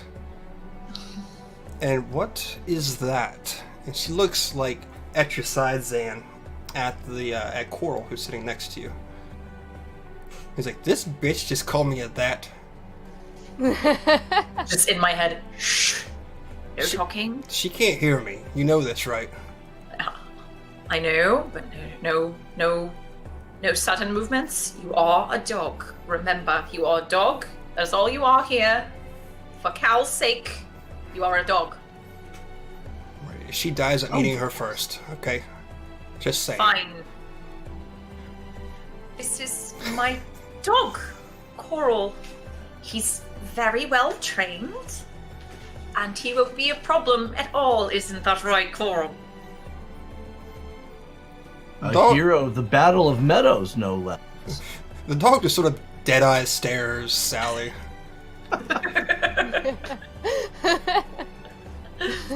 You hear a slight little yelp, like a bark, coming from him.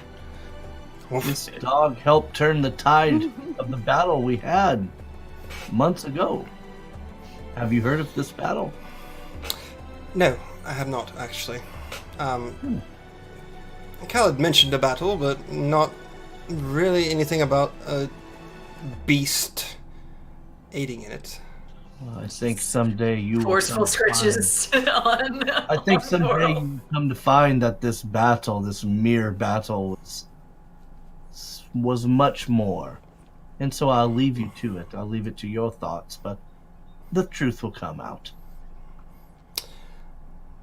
Well, shall we sit and discuss? Of course. Yeah, Arthur's just looking at the food like this is probably the best chow he's had since he's been on a boat for so long. He's tired of fish. Yeah, this is probably one of the best meals you've ever had in your entire Yeah, life at this point. he's into it. And Cal, this is sort of commonplace for you, at least in your past. So, Sort of staring wide-eyed, like this. I've seen this at really nice taverns, like a buffet, but never just for me at breakfast. So okay.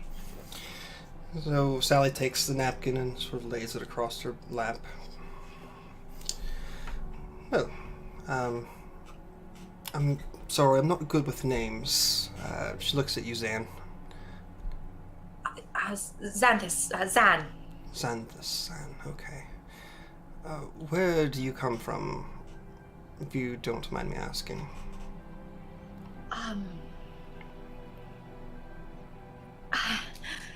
We traveled a lot.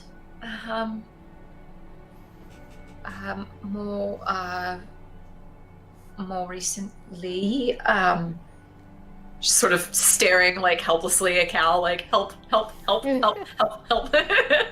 We came from Hamlet. Yes. Yes. Not familiar with Hamlet. It's a really small town, you know. I don't think we've ever even delivered anything there.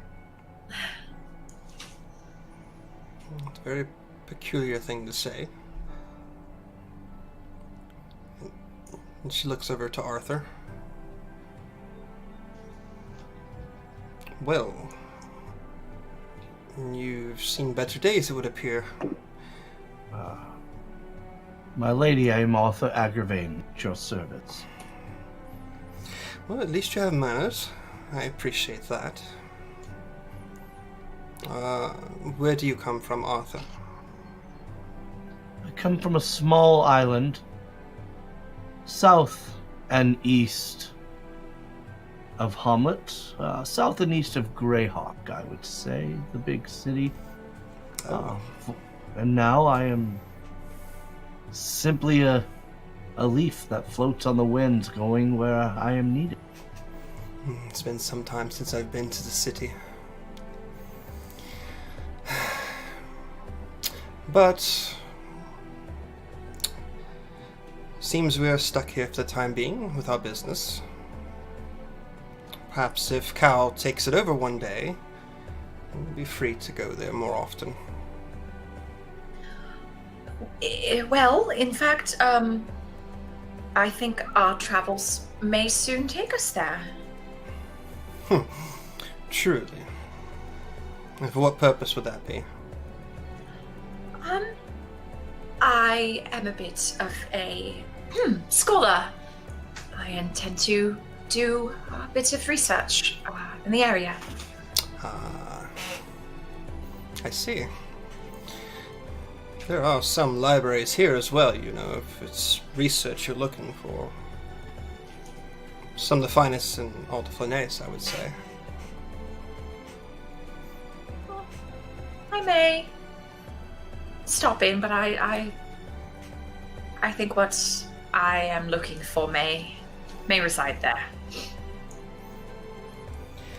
So Cal had told me that you all had some sort of business to attend to? Yes. I'm so sorry. She reaches over and grabs Cal by the hand. I don't mean to be speaking for you, dear.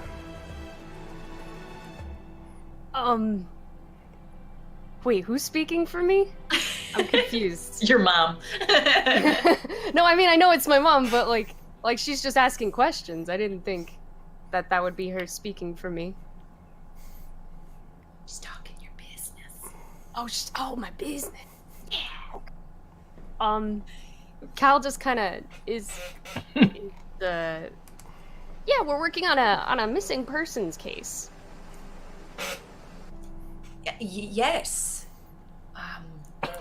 How was that more important than running the business here?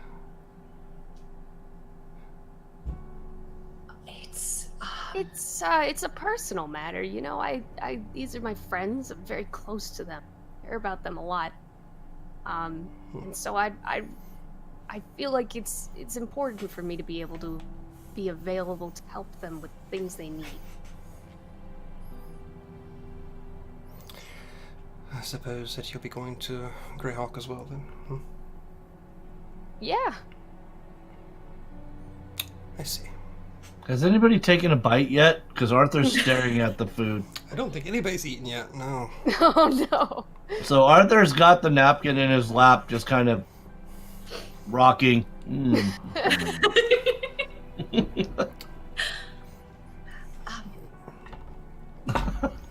an insight check here real quick.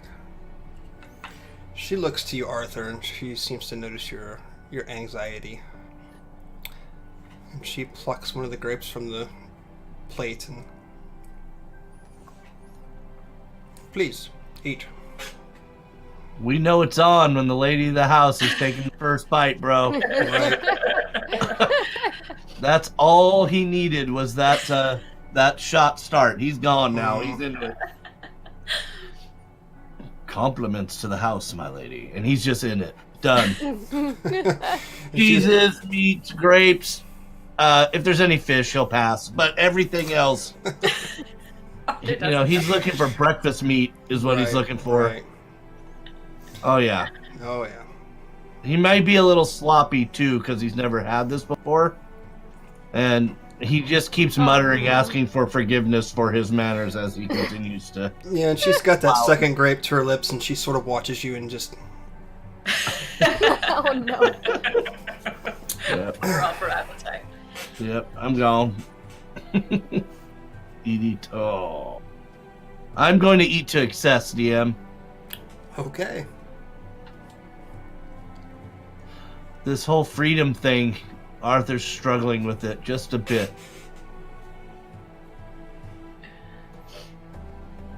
Do you have something to say, Zan? Or... It's a bit of a family matter. So Cal has graciously offered his assistance. Well, family is so very important. She squeezes Cal's hand once more. Don't really want to let him go again, but... I suppose you're old enough to make your own choices by now. Cal just kind of pats her hand on it in a reassuring way. Or his hand on hers. I think I got that backwards. He lifts her hand and He scoops underneath. Not important. We're not playing King of the Mountain here or anything like that.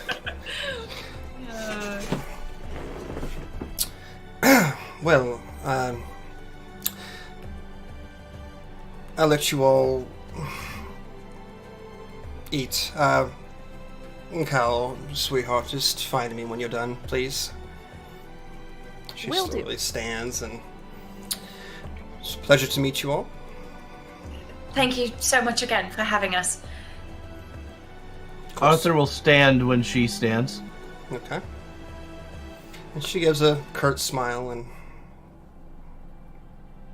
nods slightly and begins to exit from this chamber. And I would imagine that Arthur's, teachings in the temple had a little of aristocratic method of eating. Yeah, I would understand that. Your mom hates us. I'm sorry. Arthur's giggling, kind of just like, yep. I'm really sorry. No, I mean, like, it happens. We won't be here forever. I have a feeling she probably hates everybody. I'm sure that either she'll warm up to you or not at all. One or the other, right? That's real fucking astute there, Cal. I don't think she's gonna warm up to Coral. We don't usually let animals in the house, so... So the fact that you're even here is a great accomplishment, right? Right. DM, this long ass table. Mm-hmm. Is it really only us and all the food is still there? Yeah, absolutely it is. Yeah. Well, Arthur's gonna change seats. He just kind of. Just Ooh. Yeah. Ooh. Whatever gets his fancy, he sits in front of it. Okay.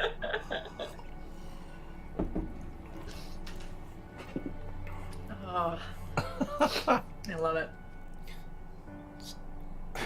Hey, come on, the dude's been on a boat forever, and he sees this. Yeah, no, totally like grabbing Yeah. things as like Oh, yeah. rations. Yep. He Cal might will even just stick kindly- some in his pack. Who knows? Yes, exactly. Like Zan is less eating. She's just like, Gets a little napkin, wraps some stuff in it, sticks it in there. been on the road for so long. Just Yeah. take rations where you can. Cal is just happy that his friends are happy. He sees all this and he's just like, yeah, go ahead, man. Yeah. And you guys see it. Arthur's got a almost as if, you know how stoic he used to be. He's got this like there's a weight that's kind of been lifted off his shoulders a little bit. More interactive, a little more friendly.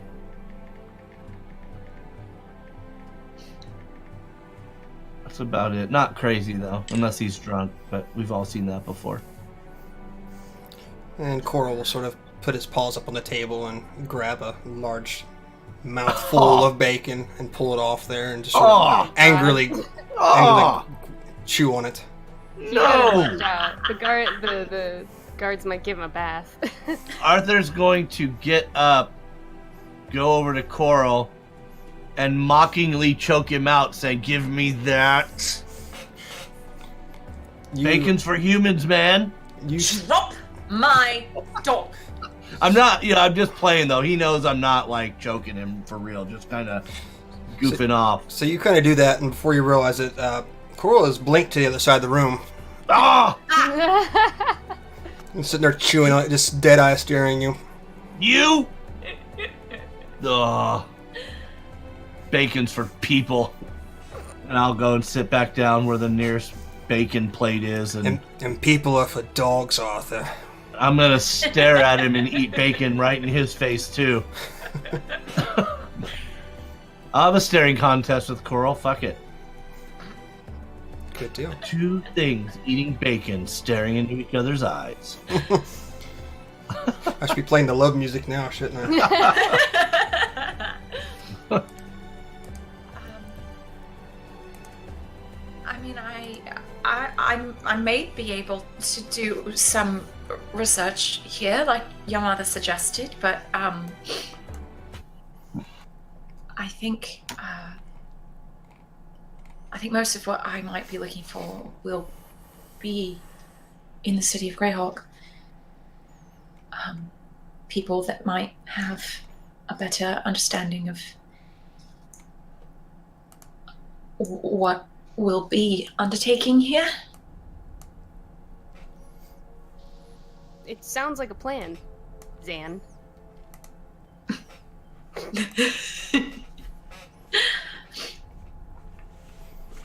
Arthur will wave bacon in Coral's face.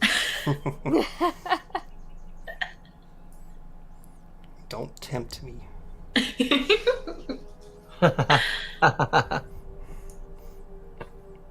Zan, I'm gonna mind blast your friend here in a second. Arthur, be careful. What, you gonna blink inside of me? That would be a sight, wouldn't it? Dog right here, roar, coming out of my chest, no less. In my head, in my head, I'll say to Coral. I mean, at this point, I wouldn't blame you. Can you do that? Did you get knocked in the head while you were gone? Well, I'm just excited to be here with these guys. Not so much you, though. Yeah, well, the feeling's kind of mutual there, Lug. Come on. I was just telling Zan on the way down here, like, man, we finally got rid of those two assholes.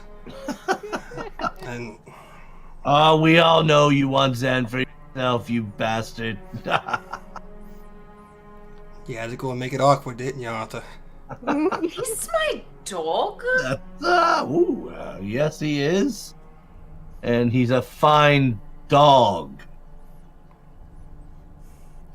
I'm not sure I like that tone. Yeah, me either. Anyway, Guys, Arthur, turning this into something dark. if we may, Control yourself, dog. There's no malice here. Look, if you call There me was. dog one more time, we're gonna have some issues. Are you ready? Because now you're turning this into something you may not want to. Why does this have to be dark? We were joking. Banter, if you will. And you want to go off the deep end? Zan. This is Zan. really, really boding well for the thing that we're about to undertake. This I is am great. laughing because I'm arguing with a dog. Oh. Coral moves to the table and sort of puts his front legs on the top of it, looking at you, Arthur. Do you even know what the fuck we're going to be doing? Well, that's a great question. And no, I have no idea. Does that make me somehow some sort of less of a person? Is that what you're trying to say? No, just listen for a second.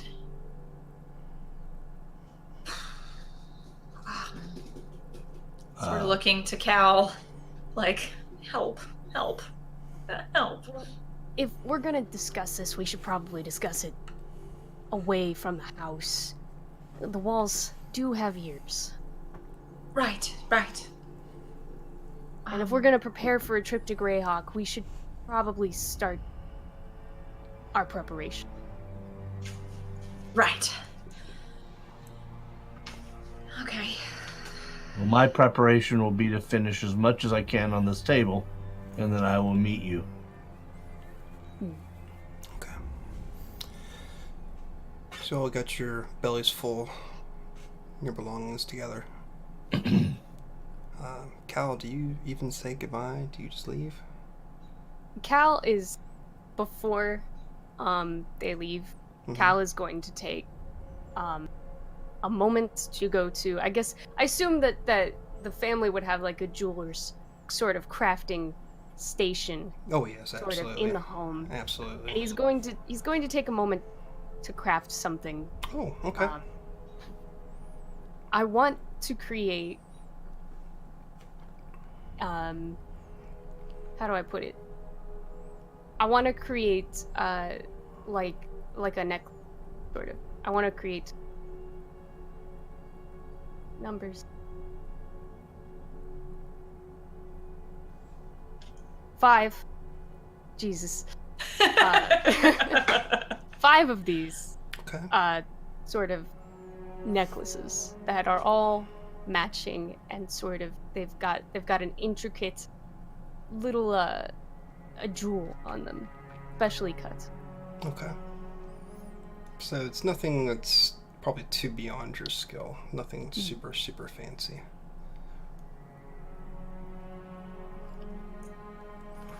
I'm just debating whether I need you to roll for it or not. I can roll. Yeah, go ahead and roll for me. We'll use this roll for something. Jeweler's I don't know what I'm gonna roll. What am I rolling? Just roll? Let's see. You're probably go ahead and give me. You're proficient with jeweler's tools, so you get your proficiency bonus to it, and we're going to add your intelligence modifier as well. Okay. So that's a natural 20. Hey! You just made 5 of whatever the hell you want at this rate. Never mind. I want to make swords. Really cool. You're a jeweler, not a blacksmith. So yeah, you have 5 beautifully made necklaces of all matching. Barely be able to distinguish them apart. Okay. And then Cal will also say goodbye to, I guess it's just his mother that is home at the moment. Right, so right, he will right. exchange a poignant goodbye, wishing that he could stay longer, but knowing that, work needs to be done. Is this something we need to role play out, or is it just going to be a bye and Just a goodbye. okay?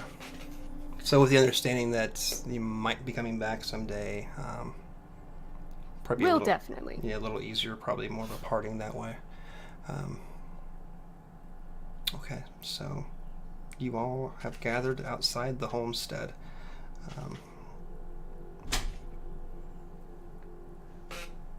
Where are you going to go to have this conversation, or whatever? On the road? It's up to you all. So, well, probably want Arthur to know what the hell he's getting into before he agrees to start traveling with us. Maybe back to the tavern? Yeah. Okay.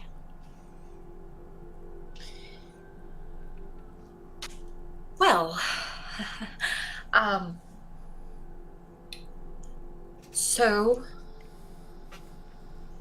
sort of just desperate glances at Cal and like at her hands, and He's kind of, you could do it. okay.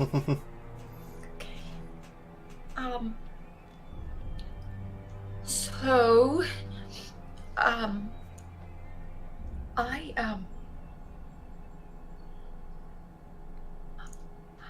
have a sister. I have a twin, and she's in the abyss, and we have to go save her. I think there's a lot more that I missed in that. I'm sorry. It's a really long story. But it involves my parents and an occult and a prophecy and Demogorgon and it's a lot. But Demogorgon. Yes.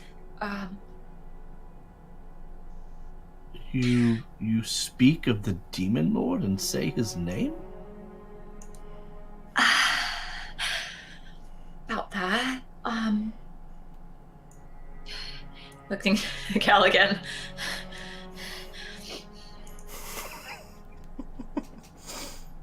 So,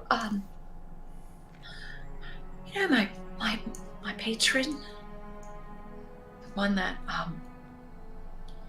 sort of gives me, my powers? Your patron, you say?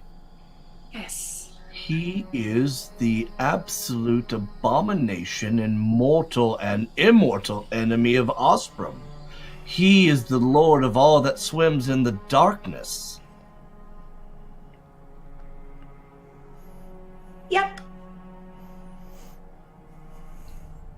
To be fair, I didn't know this until about, well, crawling through the Underdark.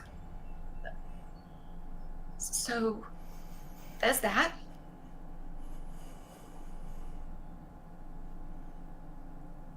Your power is derived from Demogorgon. Apparently.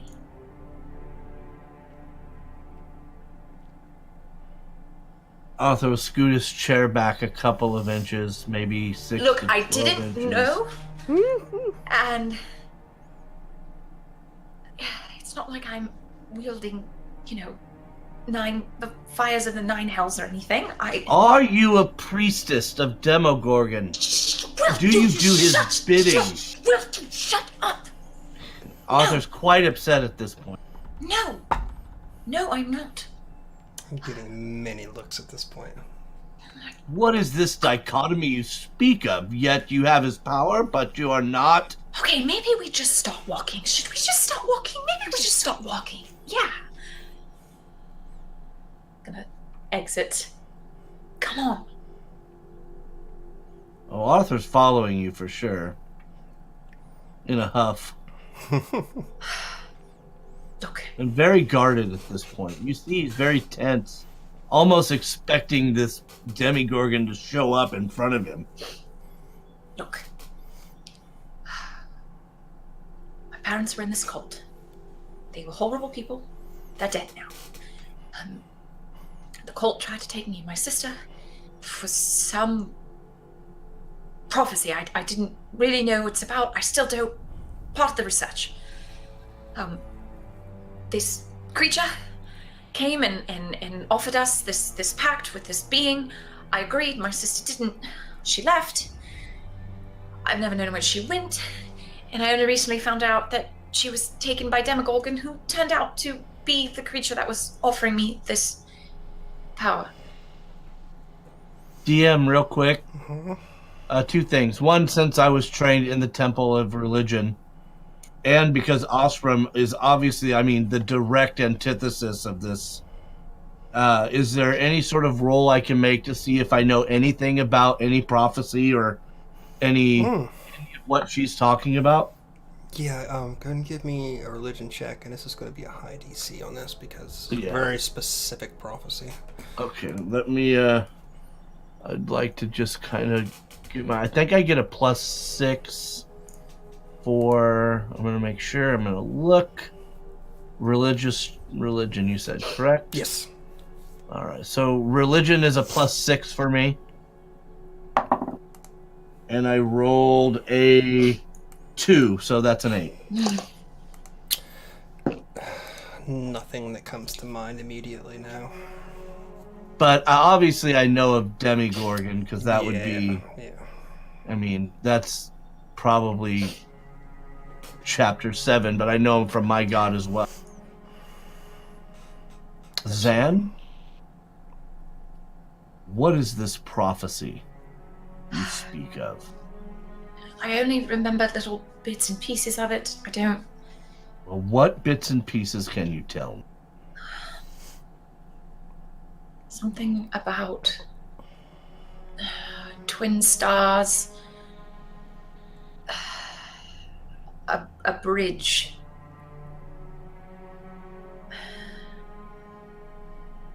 Arthur's nodding each time she continues to speak. And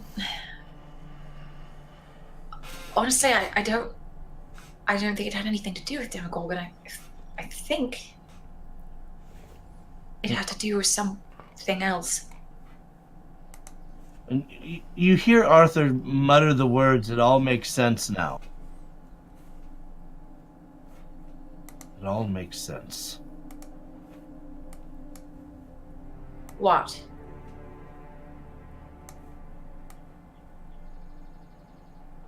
Before I arrived, before I traveled,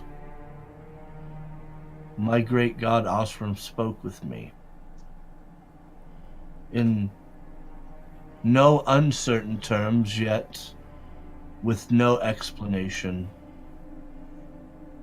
I was simply told that my friends are in need.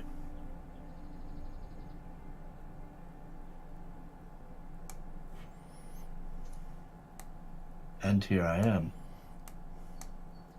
Only to find out that it is my beloved god's most hated enemy that you speak of.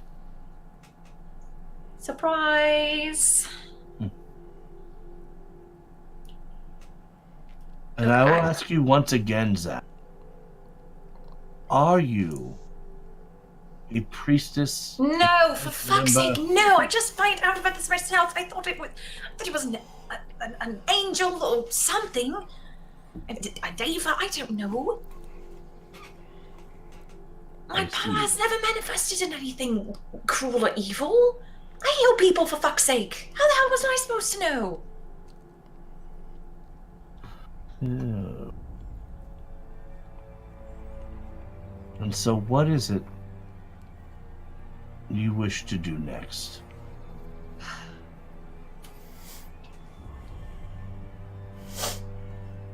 Go to the abyss and get my sister back? No easy task. Not really, no. But I have to.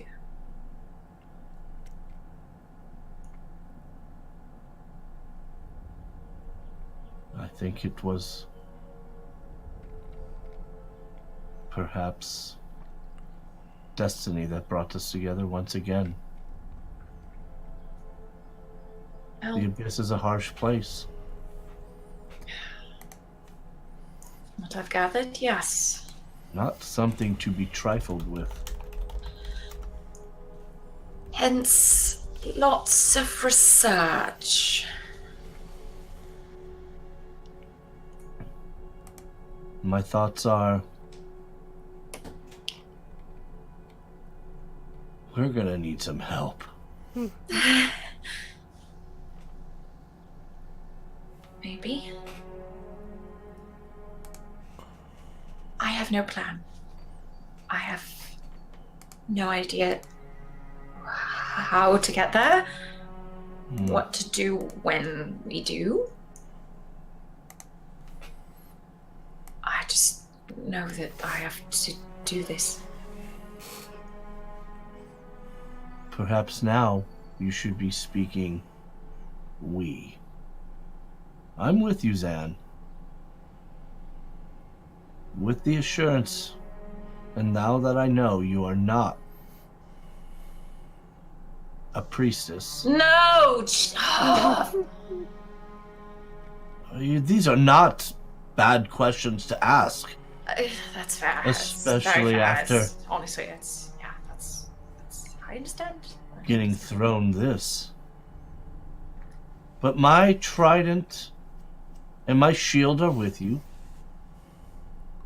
I know of the abyss. I do not know how to get there as you. But perhaps together we can put our minds together. And we can find a way to get there. All to bring your sister back?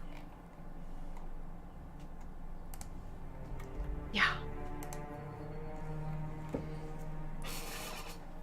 Cal, A monumental task. Cal, can you give me an insight check, please? Insight check. Please and thank you. What is my insight? Ooh. I got an 11. No weapon.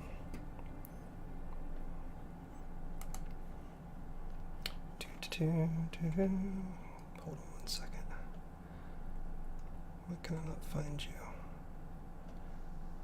Oh, there you are. As Zan begins to speak about this, twin stars, about a bridge,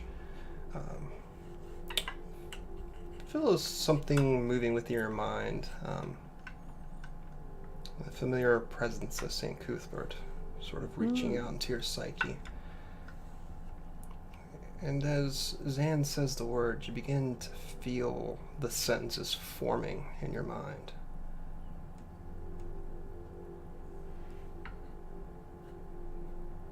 And as she's saying them, in your head, you're reading off the next few words that follow it, then the next few verses.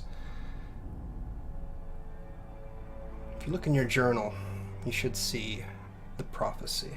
Oh shit. Oh, jeez, it's long. It's real long. God, how do I even bring... By the way, guys, I know the prophecy.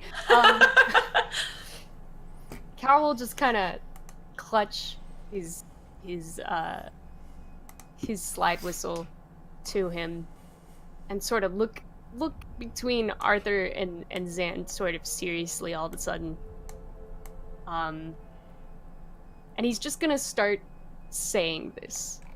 And hopefully no one will get pissed at him. Or, just thinking, you knew this the whole time? No. Alright. This is the prophecy. And I should say, Arthur, you feel this presence suddenly around you too. This divine presence. Sort of what was similar when you were speaking with Ostrom. And Cal says, as above and so below, children of the elements, twin stars are born through flesh and blood, as above and so below. From the infinite abyss, the bridge is made. Past the divine gate, the blood lord may enter. From the infinite abyss. Seeking misery, and to garner bone, to walk among the newly dead, an army worthy of his gaze, to Bator's steps they turn and rage, seeking misery and to garner bone. Then so to sigil will fall, the lady's gaze forever gone. The second that Zan recognized that this was coming out of his mouth, she grabs a parchment and just starts writing down everything he said. Okay. How did she? I think it was Cuthbert.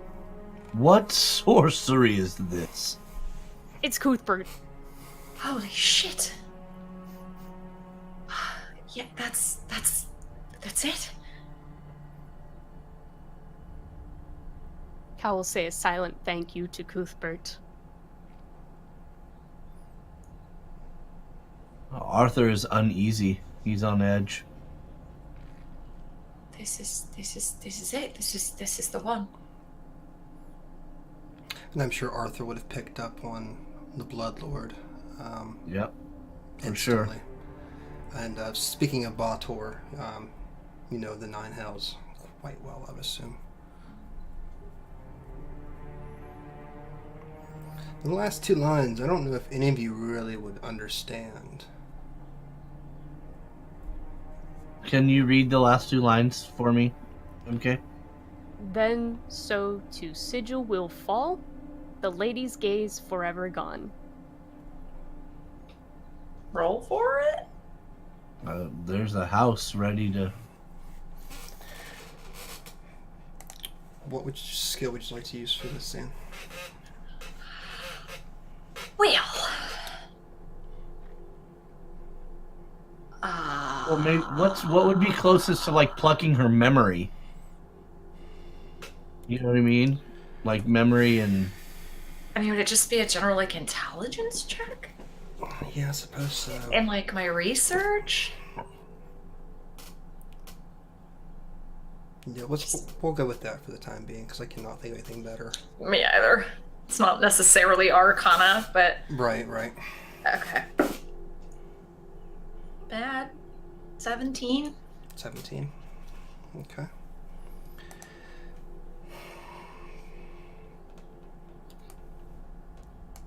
We'll say in the past of Zan, I'm sure being around all this cult stuff, you would have probably stumbled on once or twice some sort of arcane book or some sort of connection to demonology.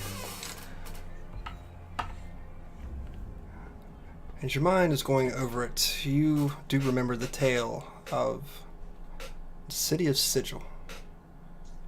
Sort of considered the center of the multiverse itself. You remember it being called the City of Doors and the Cage. A place that had infinite entries and exits to the planes of existence. Whether they be inner or outer, the prime material. The astral, the ethereal. You know it was overlooked by an entity known as the Lady of Pain. It was sort of the harbinger of the entire city.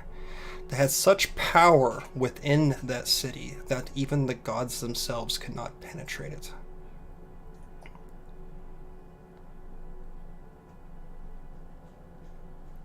Sort of relay that to them.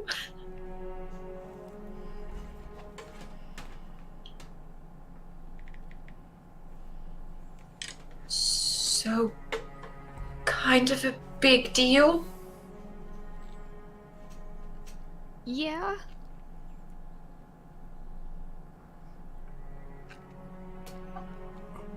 Cal, are you a prophet? I don't think so.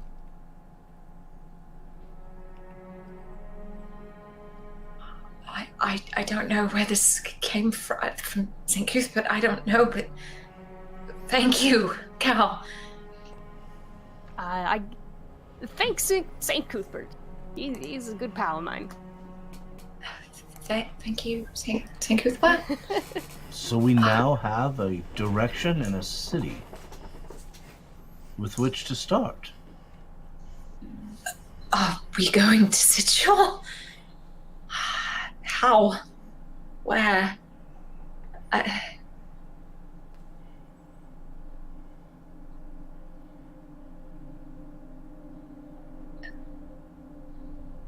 will be for us to find.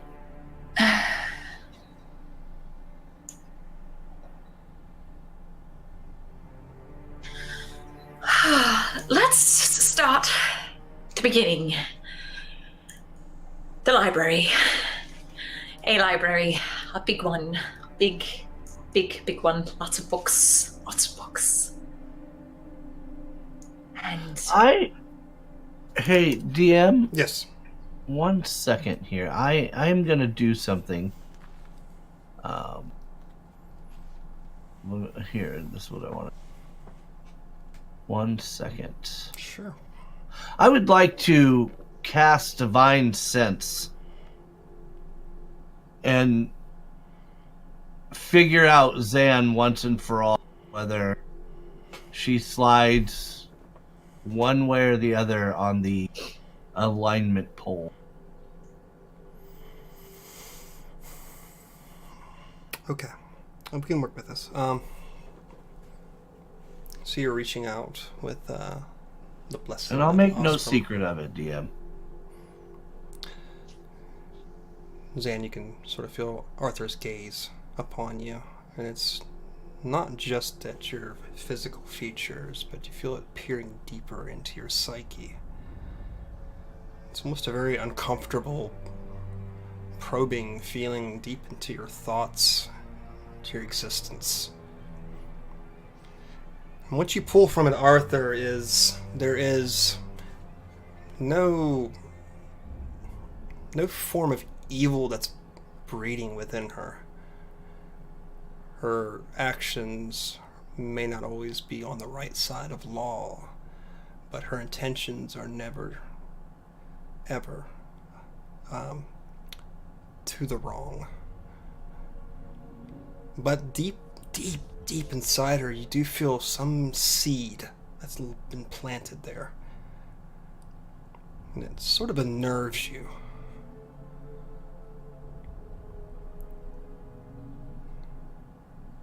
Okay. What was Arthur that will for?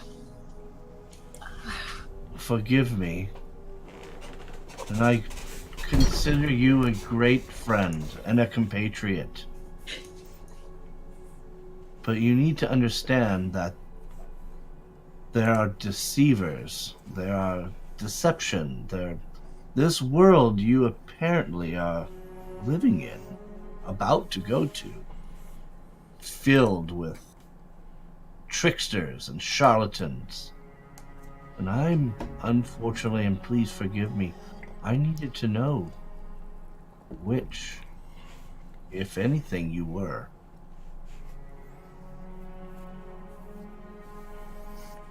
Given the revelations of today, I completely understand that, but...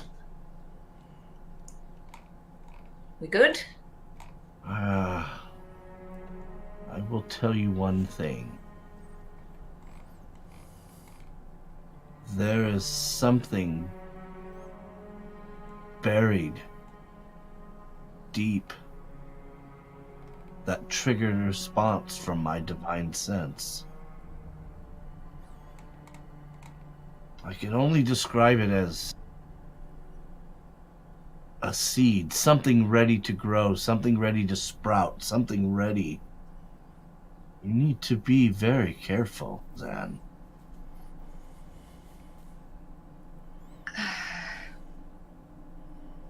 I'll stay away from mulch and fertilizer. I don't... all right. Once again, you know, I am with you, but if this turns out to be something... Well, let's just not even talk about the situation. Arthur, if I turn evil, I give you full permission to kill me. How's that? And Arthur will simply nod sadly, eyes drooping, not happy, not excited because of the answer, but just sad. It was a joke, Arthur, a joke.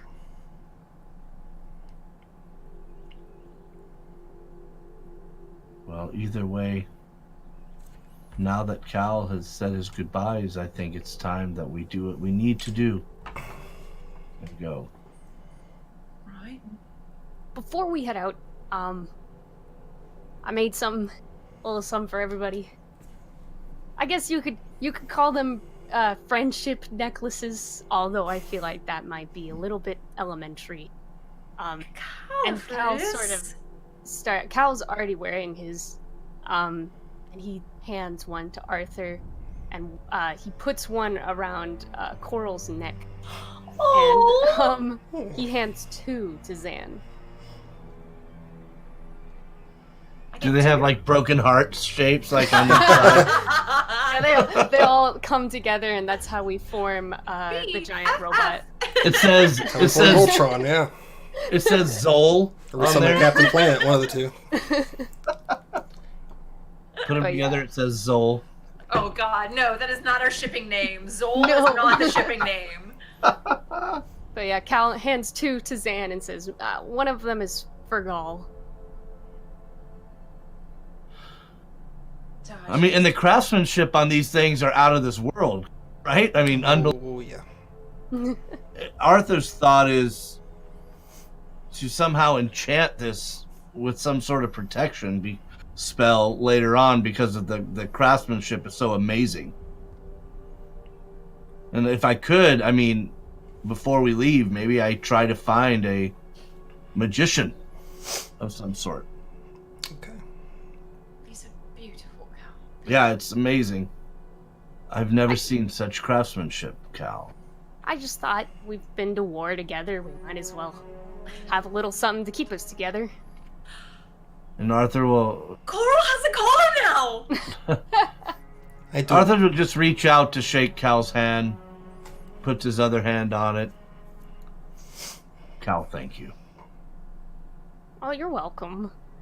Coral will walk over to you and sort of put his large paws up on your shoulders. Appreciate that. It's nice to feel like part of the group for a change.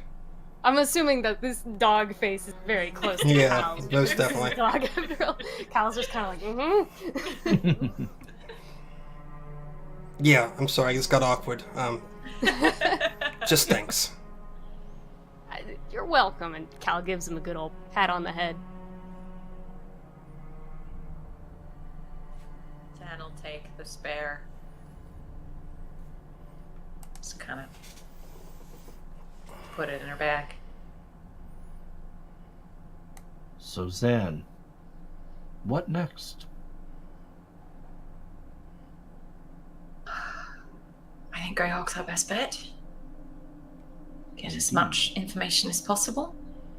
We have the prophecy now, which is more than I was expecting. More information. Always more information. And we'll go from there. Thank you all. I don't expect this of you. You're my friends, but this is a lot.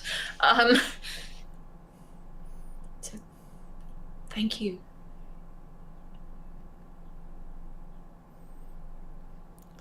This is where you all hug, just saying. Crap. Oh, get over here. Cal will agree and try to drag Arthur into it because he does not want to be the only one. Begrudgingly, Arthur will turn and Side hug it out. yeah, but he whispers to Zan, "I'll be your sword and shield. We will get your sister back." Thank you. And with that, with these 3 companions left and their dog, apparently,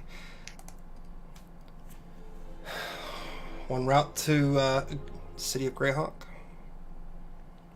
to find a way to go into the abyss to find Mahara. And so ends episode 25, Parting Ways. And so ends our arc here.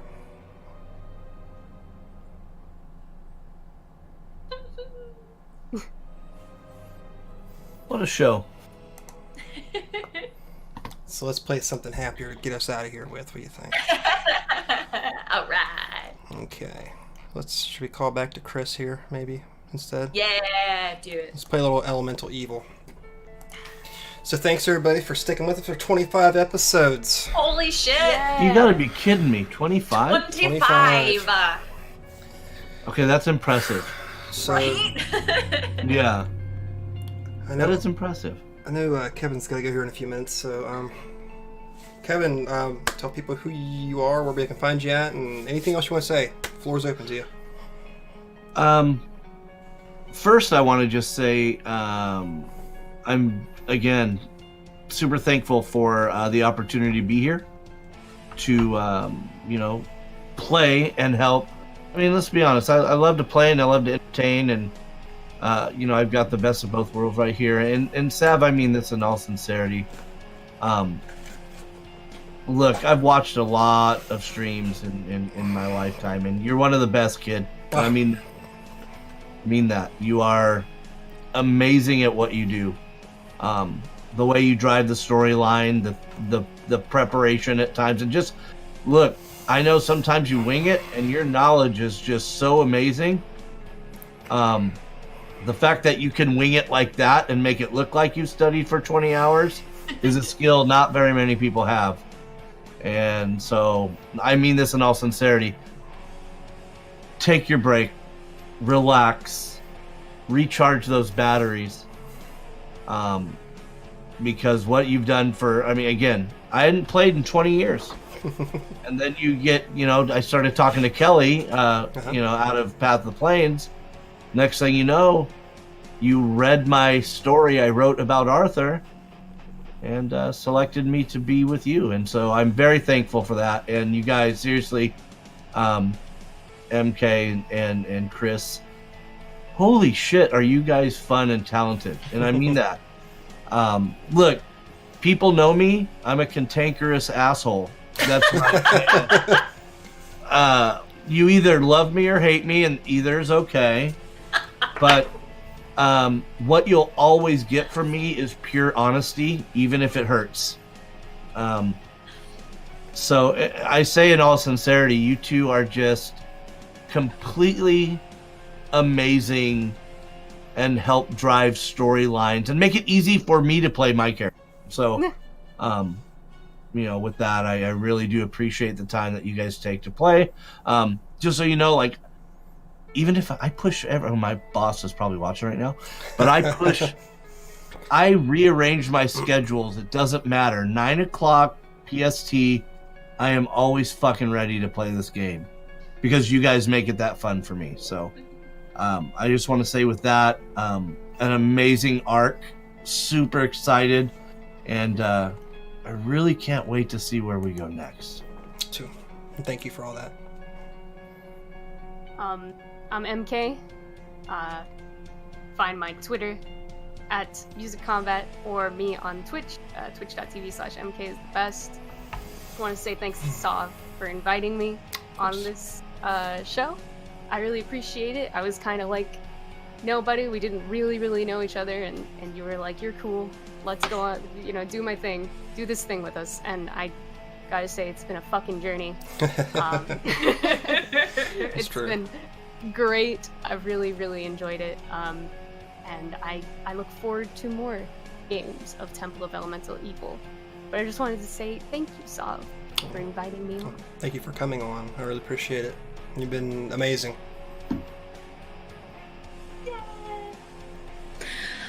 Hi, I'm Christina Sid. You can find me on Twitter at Greek Sid. Holy shit, what a ride, y'all. It's been so fucking wonderful. Incredible. So thank you for grabbing my email like 2 minutes before you did a cutoff. Yeah, it's true. I appreciate it. I'm glad I sent it. Me too. And it's been a journey, and I can't wait until we can continue with these characters. And yeah, so thank you, all of you guys, for everything. It's been just an absolute pleasure. So I know Kevin's got to leave here in a minute, so I can wait. I want to finish. I do. I'll finish. I want to finish. okay.